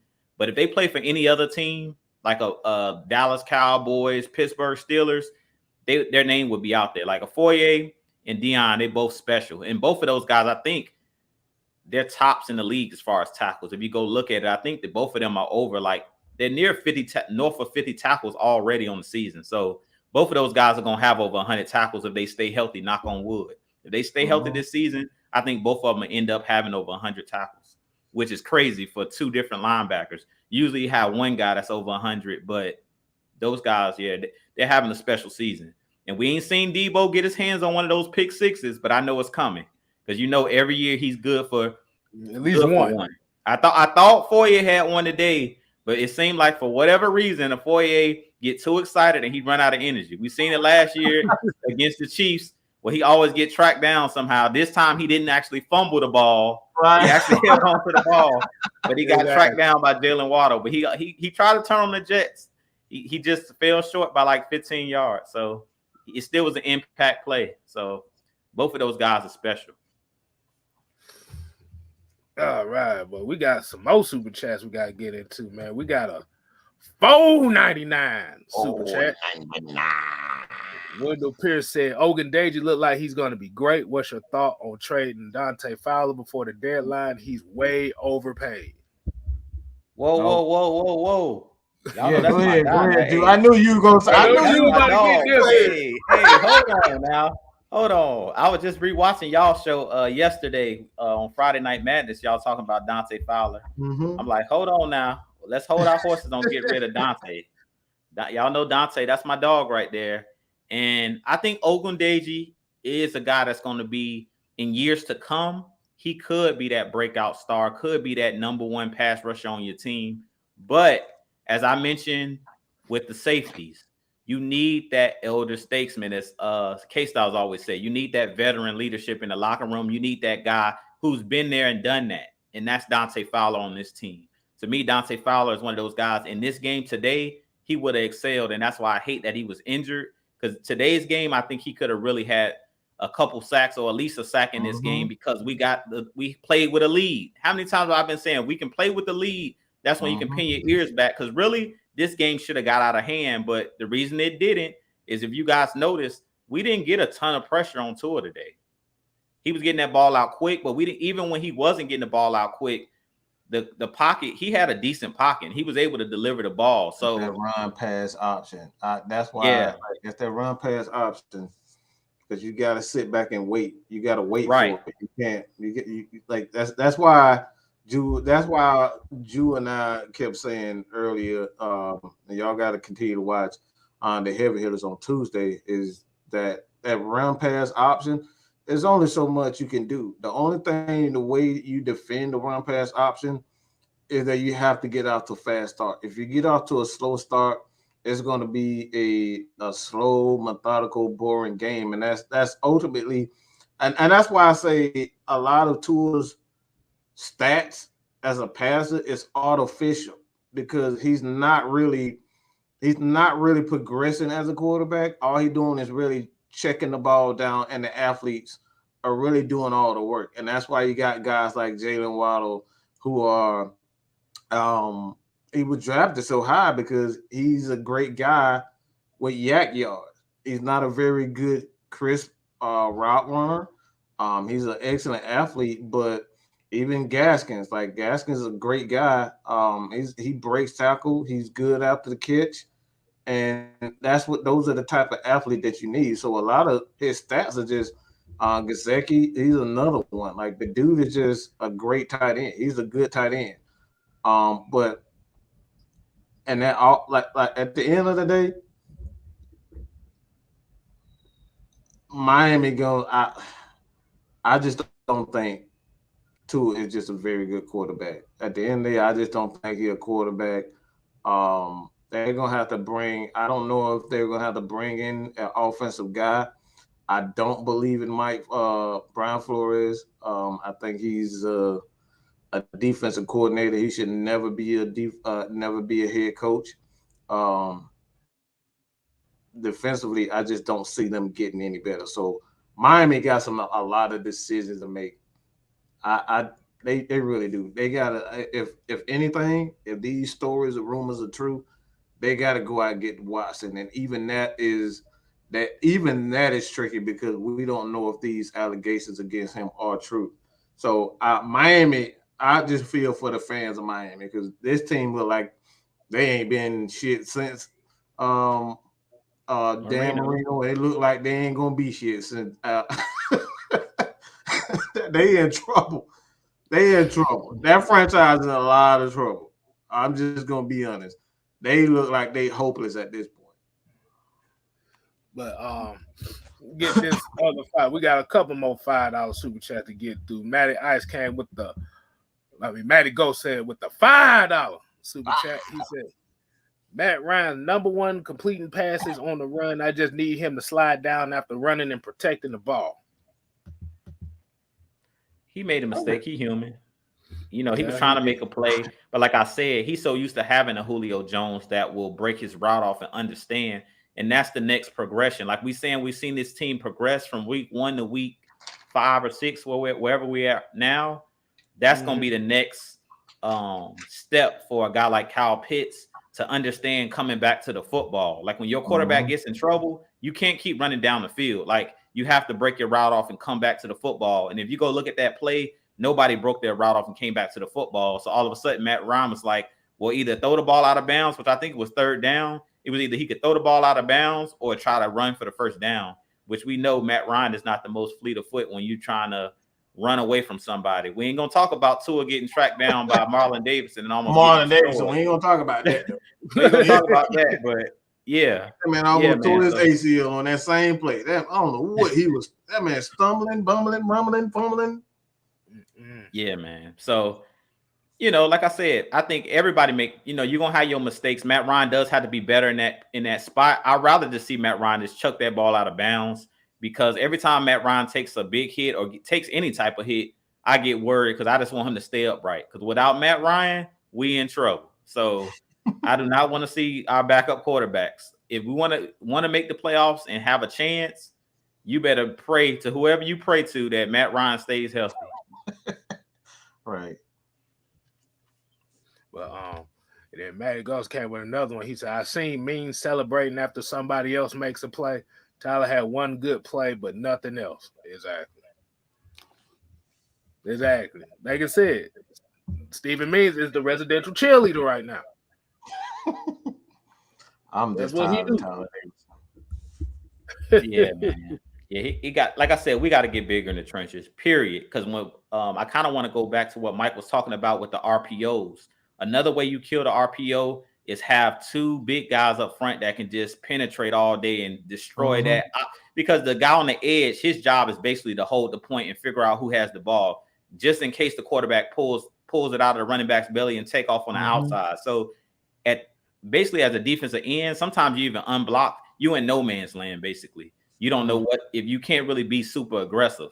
But if you got those guys, those noses, and those 3 techs, your job in the RPO situation is just to go upfield because you're getting after the running back regardless. Whether he get the ball or not, you hitting the running back or you hitting the quarterback. So I feel like if we want this Atlanta Falcons defense to be elite, one of the elite defenses, and people fear us, we got to get bigger. Jordan Davis is right up my alley. We need somebody that's just going to be a bully and just going to push people around. When the game first started, I put in the chat, Tyler Davidson already getting bullied out there, getting pushed around. When the Dolphins went down on that first drive and they scored and made it look easy, I said, we getting pushed around already. We getting bullied. Oh, and guess the NFL research done put this statistic out. It said Kyle Pitts, 163 yards against the Dolphins, is the second most receiving yards in a single game by a rookie tight end since the 1970 merger. Woo! Sound like a Pro Bowler to me. Sound like a bust to me. That's a bust right there. I'll tell you that is a pure bona fide NFL bust right there. But I guarantee you ain't none of them rookie quarterbacks making the Pro Bowl. I can guarantee you. He forgot one more on that list. He said Triple G said Dolphins passed on Matt Ryan to draft Jay Long. Then they doubled down and passed on Justin Herbert to draft Tua. Don't forget about the other one, too. They passed up on Drew Brees for Dante Culpepper. You forgot about that one, too. Man, yeah. Miami, boy, y'all need to fire that whole organization, bro. That whole everybody who I remember that. They did that was just bad. That's crazy. That's crazy. Yeah, this is the one thing we was talking about too outside of the show was the Falcons defense is 12th in rushing, 14 passes, but 31st in points per game, which is where the problem lies. That says special teams right there. Mm-hmm. That's what that is. That's special teams. And that number gonna come down too, K Styles. That number's gonna come down. That was the first couple games. The first couple games, I think the Eagles dropped like 30-something, and then Tampa dropped like 30-something. So that's a number that's going to fluctuate and be fluid. So that's right now. But over the last couple of weeks, the defense has played a lot better. So I'm not focused on that number. I'm focused on that 12th and that 14th, where we talked about in the offseason or in the training camp that we thought this team was going to be middle of the pack. That means that Dean Pease is doing his job because he got this defense in the middle of the pack. Last year, I think we was 30th or 29th. I think we were like the worst passing defense. Yeah, in almost every category. Yeah. So, but hey, shit. Like I said, as long as they pulling them dubs out, what the hell? They got Daniel Jones out here making one-handed catches. This is what somebody was talking about earlier, talking about Daniel Jones getting his Odell Beckham Jr. on. Motherfucker, got Daniel Jones out here making one-handed catches against the Panthers. The fuck? But yeah, I don't even know what to say about that. Hey, look, just like how many years has it been since we blocked the kid like today? Shit. That's a good question. That's a trivia question right there. That's a trivia question. I don't know the answer to that. All I know is it was a team win because everybody did their job. The special teams had a key block. The offense scored when they needed to, and the defense came up with turnovers and takeaways. The interception today, the guys stood up on all phases. They did their job today. Yeah. Hey, look, here you go. This is where they got their grizzle job. These rookie quarterbacks is struggling. They never learned how to throw the ball, NFL balls. All right. They never learned how to read defenses. That's why in college I hate when every time I see a quarterback look toward the sideline, I cringe. Oh, you talk about when they be having them signs up like this? Yeah, them signs. I hate that because you're not teaching these guys actually having to read the defense. You're doing it for them. That's the worst thing you want to do with these quarterbacks. They babysitting these damn quarterbacks instead of actually giving them an opportunity to learn the hard way. Yeah, because I do notice like a lot of teams, and especially in college, where they look at the sideline, then you'll be have all these signs, and folks be like this and shit, be throwing up signs, be like, "Hey, do." So it's like, you're not ready yet. Nah. And I think what Justin Fields' problem is, he's also got that stigma of Ohio State quarterbacks that he's following as well. Well, that's Kirby. That's Kirby Smart. I'm gonna not say that. I'm gonna say that's his fault. The reason why he suck as a quarterback is his fault. Kirby Smart would have taught him, like he would have brought him along slowly to learn how to be a quarterback. He got impatient. He wanted to go to the NFL. He was already going to be an NFL quarterback anyway, but he failed himself by being impatient. He wanted to just play instead of learning how to be a quarterback. If I always say this, if Peyton Manning, as gifted as he was, decided he want to stay and learn more about the position rather than go to the NFL early, all the other quarterbacks coming in, they ain't got no excuse. This man is son of a Hall of Famer, and he still wanted to learn more about the game. So he had the heads up. Oh no, he got the heads up on a lot of quarterbacks. A lot of quarterbacks don't have an Archie Manning to go to. So if there's a message in this, a lot of young quarterbacks, even if you have a son, a cousin, or a friend, don't be telling these guys to go to the NFL. Let these guys learn how to be players first. The NFL gonna be there. Learn your position first. Go to Chuck Smith. Go to Kenny Fournette. All these guys out here who teach you the game. He never learned how to be a quarterback. That's how you see Trey Lance struggling. That's why you see in Justin Fields struggling. They never learned how to be a quarterback. Mac Jones looked better than every last one of them. He's still a rookie, but he looked better because he actually learned how to play quarterback. So at the end of the day, Justin Fields was his own worst nightmare, being impatient. His parents they talked him into going to another school where he should have just sat behind from, learn how to be a quarterback, and then came in and he would have been much more prepared than what he is now. Because he, like right now, I'm fearing for his whole career. I fear for his entire career because you look at what Chicago has done to Mr. Trubisky. Never learned how to be a quarterback. That's another quarterback. Never learned how to be a quarterback. Learn to be a quarterback first.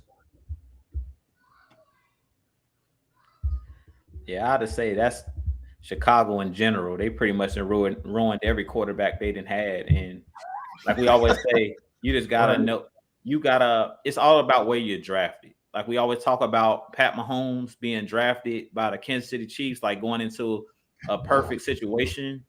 You know, a lot of these quarterbacks are going to bad situations because if you go into the worst team in the league, like even Trevor Lawrence, we've seen him struggle with the Jaguars. They're like, yeah, he's a good quarterback, but that's what we talk about. It's a team sport. Like none of these quarterbacks are the savior. You know what I'm saying? Even when Matt Ryan came to Atlanta, it's like he had a running game. He had competent coaching with Mike Smith. So they didn't just rely on him and say, look, here's the keys to the car. We need you to throw for 400 yards a game and throw for 3 and 4 touchdowns for us to win games. And that's the reason why we're saying we're bringing in like a Justin Fields.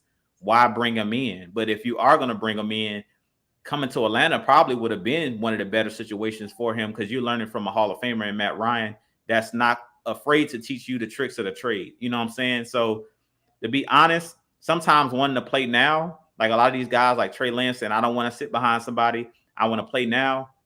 It could be to your detriment. We've seen that with David Carr going to the Texans and being sacked, all of those times and being drafted by, one of the worst organizations in the league. It all comes down to where you're drafted, and it all comes down really to coaching and the organization, like the guys that they place around you. Are they going to give you an offensive line? Are they going to give you what you need to be successful? Because Chicago, we know Chicago doesn't build, they don't build on the offensive line. They've never really had a competent, been competent on the offensive side of the ball. They're pretty much a defensive minded team. And we've seen that since their existence. Like if you go look at all the list of quarterbacks they didn't ruin them. Right.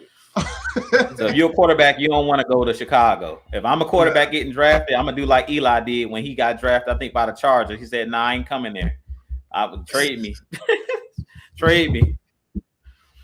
But does that also come down to the fact that and I think Mike, I think both Mike and Drew said this a few shows ago where they was talking about, well, this media is really hyping these guys up, and they want to sell these quarterbacks as being the new faces of the league with negating the struggle that is going to come to get to that level. Because I remember it was a show. I don't know if a lot of people watch Speak for Yourself. I mean, most people really don't, because nobody really gives a damn about that show. But there was a clip that I saw on Twitter, and it came from that show. It came from Emmanuel Acho and Marcellus Mark Sanchez. Mark Sanchez. They both was talking about like quarterbacks and drafts and stuff like that. And they were saying since the year 2008, they were saying since the year 2000, they said quarterbacks that were drafted between the first overall pick and I think the 11th overall pick had a worse winning percentage, regular season and playoffs, from quarterbacks that were drafted 12th and later. And what they were saying was it's not because of the skill set was better. It was the fact that you went to better situations. Like when we look at Patrick Mahomes went to a team that made the playoffs. Mm-hmm. They traded up to get him. They didn't need him, but they traded up to get him. And he got to sit behind Alex Smith. Right. And got to get 2 licks from Andy Reid. So, and I think that's where a lot of people was kind of getting on this. Well, Falcons need to draft Justin Fields and draft a new quarterback thing, because they look at that situation and saying, well, you see what they're doing. They got this quarterback that's waiting in the wings and stuff like that. But the only problem is when you got with that situation is some of these coaches ain't got that much time to be waiting on the quarterback. Yeah. That's the thing. Coaches ain't got that much time. You could draft you a quarterback for this one coach. Shoot. Look at Josh Rosen. Josh Rosen, the perfect damn example. Yeah. Mm-hmm. They drafted him. That dude didn't have a chance to be a real quarterback. Exactly. They traded him soon as they drafted another. They hired another coach. Mm-hmm. So that's why I said coaches don't. And that's the reason why a lot of teams don't. When you really don't see a lot of teams drafting quarterbacks that high like that anymore, because like I said, coaches don't have the time for it no more. This ain't back in the early 2000s and 90s and stuff where you could sit a quarterback for 2 years and you got that coach there that can teach them. Mm-hmm. Nowadays, coaches be lucky if they got a full season now.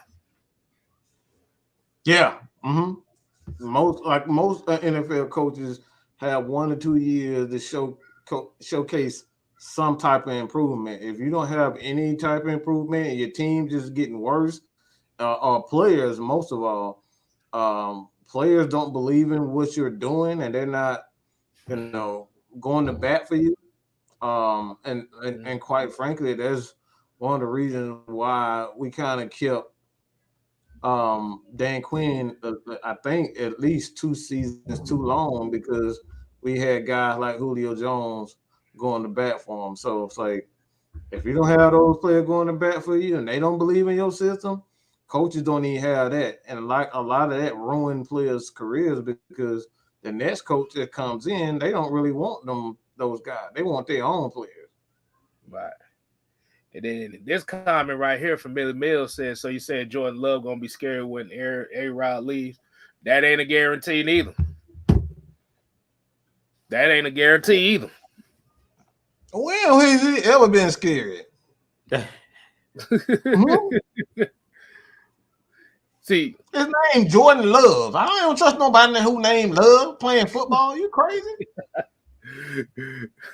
No, Jordan Love with the touchdown. Jordan Love with the. Come on, bro. See. Now the issue with the Packers they got with this situation is they drafted a quarterback because they felt like Aaron Rodgers was done, but didn't take into account that Aaron Rodgers has had some of the best seasons of his career since they drafted Jordan Love. Mm-hmm. Jordan Love got one more. He literally got almost one more year left of that damn rookie deal.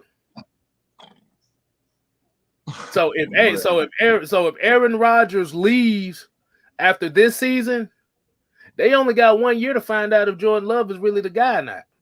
Right. It's just not a wise investment, man. You got to make sure the team is in place before. And that's one thing that I'm learning about drafting a quarterback. Yeah. If you don't have your foundation set, whether it's on the defensive side of the ball or offensive side of the ball, it like you're wasting your time drafting a quarterback. Don't waste your time drafting a quarterback if you don't have the defensive side of the ball already on point and an offensive line that's on point. Those are the two things that you need. You got to have the defensive line or offensive line already set, because what you want to do is when you draft a quarterback, you want to make sure he have every asset that he has. Like he needs to have everything. He need to have a running game. He need to have offensive line. He need to have at least a couple of receivers that he can count on and grow with. If you don't have that, you got to have a defense that optimistic and get him more opportunities. That's another thing. So it's so much. There's so many things that a quarterback needs when you decide to draft. And that's one thing when you look at Chicago, it was just a dumb decision to trade up for Justin Fields because the offensive line was already terrible. They had no wide receivers. They didn't have any tight ends. They barely had running backs. So it was not a good pick. Right. So yeah, we can go ahead and start winding it down here. Yeah, because I know everybody want to get to that that 8:00 game tonight. Watch a few highlights. I'm gonna watch a few highlights, man. But Drew, you want to kind of close us out? Get your last. Yeah, I'll go ahead and get ready to close us out. So we just want to thank everybody for tuning in as always. Y'all thought I forgot, which I did kind of forget, but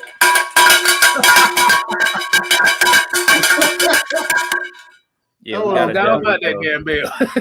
I forgot about it too.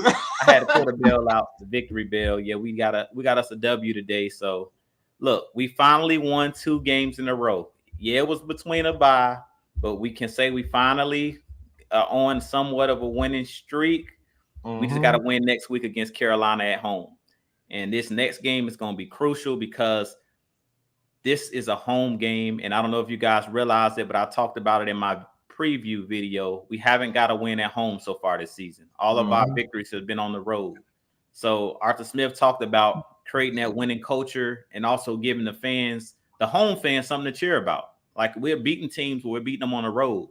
So let's see if we can not only take the show on the road, but bring it back home and they can muster up that same winning culture, because we need to do it at home so the fans will come out and cheer this team on. We've talked about it. We know our fans can be really fickle, but hopefully we can create a home field advantage. When we were back in the Georgia Dome, when Matt Ryan first came, he won a lot of games at that Georgia Dome. So I hope that we can build that same type of atmosphere with our new stadium and get a home victory this coming Sunday against the Panthers. But with that being said, you guys continue to tune in to each one of us. Jew Talk Sports, Mad Mike Sports, Six Man K Styles. We appreciate you guys. We love bringing y'all, look, the stats, the facts, and the truth, and this positive Atlanta Falcons content. But I'm going to have a lot coming for you guys this week. A lot of interesting stuff to talk about with injuries. A lot of players stepping up. Jalen Hawkins, I'm going to do a video on him. There's a couple players I want to do some videos on and some spotlight videos because we have a lot of guys that are starting to prove themselves as playmakers on this team. And this team is starting to evolve. If you listen to Matt Ryan, if you listen to Arthur Smith, Dean Pease, they talk about evolving, this team continually improving, and possibly being one of those teams later on in the year that's playing their best football at the end of the season. But like I said, this year's motto for the Atlanta Falcons, to me, is finish. And we're seeing that this year. Even when bad things happen throughout the game, like we seen today, Matt Ryan have a clutch fumble, in our own red zone, they were able to bounce back and finish out the game and win the game. And to me, that's how you build a winning culture. Everything's not going to always go your way, but you have to be able to fight back and you have to be able to do your job when it matters. And we're seeing that we got playmakers. Guys are stepping up. So the sky's the limit for this team. This team is really young. We're only in the first year of the regime of Arthur Smith. I don't know if you guys caught on the telecast where they talked about this first year Arthur Smith is looking better than the third year for Brian Flores in Miami. He said that during the telecast. Yeah, I heard that. Dropping gems. Yeah, I heard that. He was taking shots, but it's the truth. Like Arthur Smith in this 6 weeks or 7 week season, we've seen these guys grow leaps and bounds, and that's what it's about, being able to develop your own talent. Because it's not always about going out in free agency and bringing in that next big splash guy. Sometimes it's developing the guys that you got in your own building, and that's what we're seeing. Guys are developing, and that's the way you win games. If you want to create depth, you have to continue to develop the younger guys, and that's what I'm seeing out of this young team is they're doing a good job of cultivating the talent, using these guys to the best of their ability. And if we continue to do that, this team can be dangerous. And I'll leave it at that. Okay, I'm gonna build off of what you just said there. Like I said, we definitely appreciate everybody. Falcons win. Like we always say, it don't matter how ugly it is, you win, lose, draw. But like you were saying, we haven't won a game at home. Like I said, that's where the challenge is gonna come in as far as the fan base to make it feel like a home field advantage, instead of making it feel like they're playing a road game at home. So that's gonna be with that. But hey man, I know we didn't do it today. We definitely gonna do it tomorrow. Yeah, absolutely. Yeah. But shout out to them Braves, man. They finished it when they needed to finish it last night. And I don't know if anybody caught how quick Brown Snigger took Luke Jackson's ass out. He took him out real quick. Yeah, he took his ass out real quick. The gave him 2 runs. Yeah. He gave 1 run up. He said, "Oh bullshit! Hey, hey. Give me the left hand." That was quick, boy. It was like, no. That shit, boy. You can ask Maggie. Boy, I was dying laughing when I saw that shit. I was like, he brought him in because we already thinking, damn, Luke, like, God damn it. Okay, Luke. Okay, are you gonna redeem yourself, Luke? Oh boy. But all of a sudden, bam, walk, bam, hit. Then all of a sudden, boom, 1 run. Now you got a guy on second and third. He said, "Nope." Man said, "Get your ass in there and save the day." Yeah. Hey, he was like, no, boy. Like, no. But he definitely gonna do a video, like I said. Eddie Rosario, one of the later acquisitions, ended up winning NL MVP. So, and this is what we talking about, what we want to see from the Falcons, because remember, the Braves was under 500 at August time, at the beginning of August. So the playoffs was not that far away. Mm-hmm. They came back and they won their games, and now they here. But this is what we talking about. You need to finish. Mm-hmm. We don't, like I said. But like I said, we just definitely appreciate it. Hey, can't get wait to get it cracking. Go ahead, Mike. Well, it's gonna be short and sweet. I'm gonna put this K-Styles spin to it. Is that at the end of the day, it don't matter how we get that dub, as long as we get that W. Period, point blank. You can sit up here and say this happened, that happened, this happened. Don't matter. We got that W. We lost 7 games last year down to 1 possession. You can't tell me that this team that we don't have players. We have players. It's obvious that we have players. We already equaled our win total for last year. We're one win away from equaling our win total all last year. So we definitely have the talent. And at the end of the day, period, point blank, don't matter how you get that W. Like K-Style always say, your objective to win or win the game is just go 1 more point more than the other. That's it. That's your only job. And we did that. All right. We won the game, simple and plain. And that's all I got to say about that. So y'all continue to support your boys here. Head over to Jew Talk Sports, hit that subscribe button. Make sure you hit the like button because they really help the algorithm kind of get everybody to really notice and kind of find our channels. That really helps. So please hit that like button, hit that subscribe button. Not only at Jew Talk Sports, but K-Styles, 6-Man K-Styles. Hey, man, that's all I got to say about that, K-Style. You want to close it out one more again? You already know how we do it.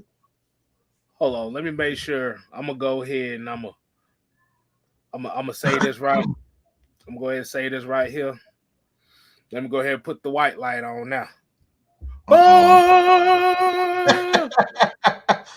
Jesus, coming to Jesus moment. Jesus moment. The doors of the church are open. Yeah. That's what you need, you the minister. That's what you need. Yeah, I need that. You had that light to go like, oh. But as we hear AFN, we ain't here to play. These motherfuckers is busting out laughing. You know, Ray Hill and they've had a coming to Jesus moment. Come to Jesus moment. Kumbaya moment. Oh boy. Oh man. Like I said, hey, I just like doing stupid shit to make somebody laugh. But we here AFN, we ain't here to play.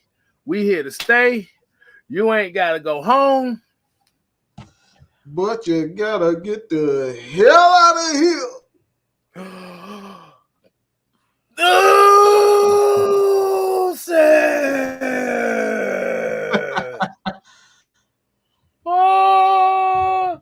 And out. Dude, well,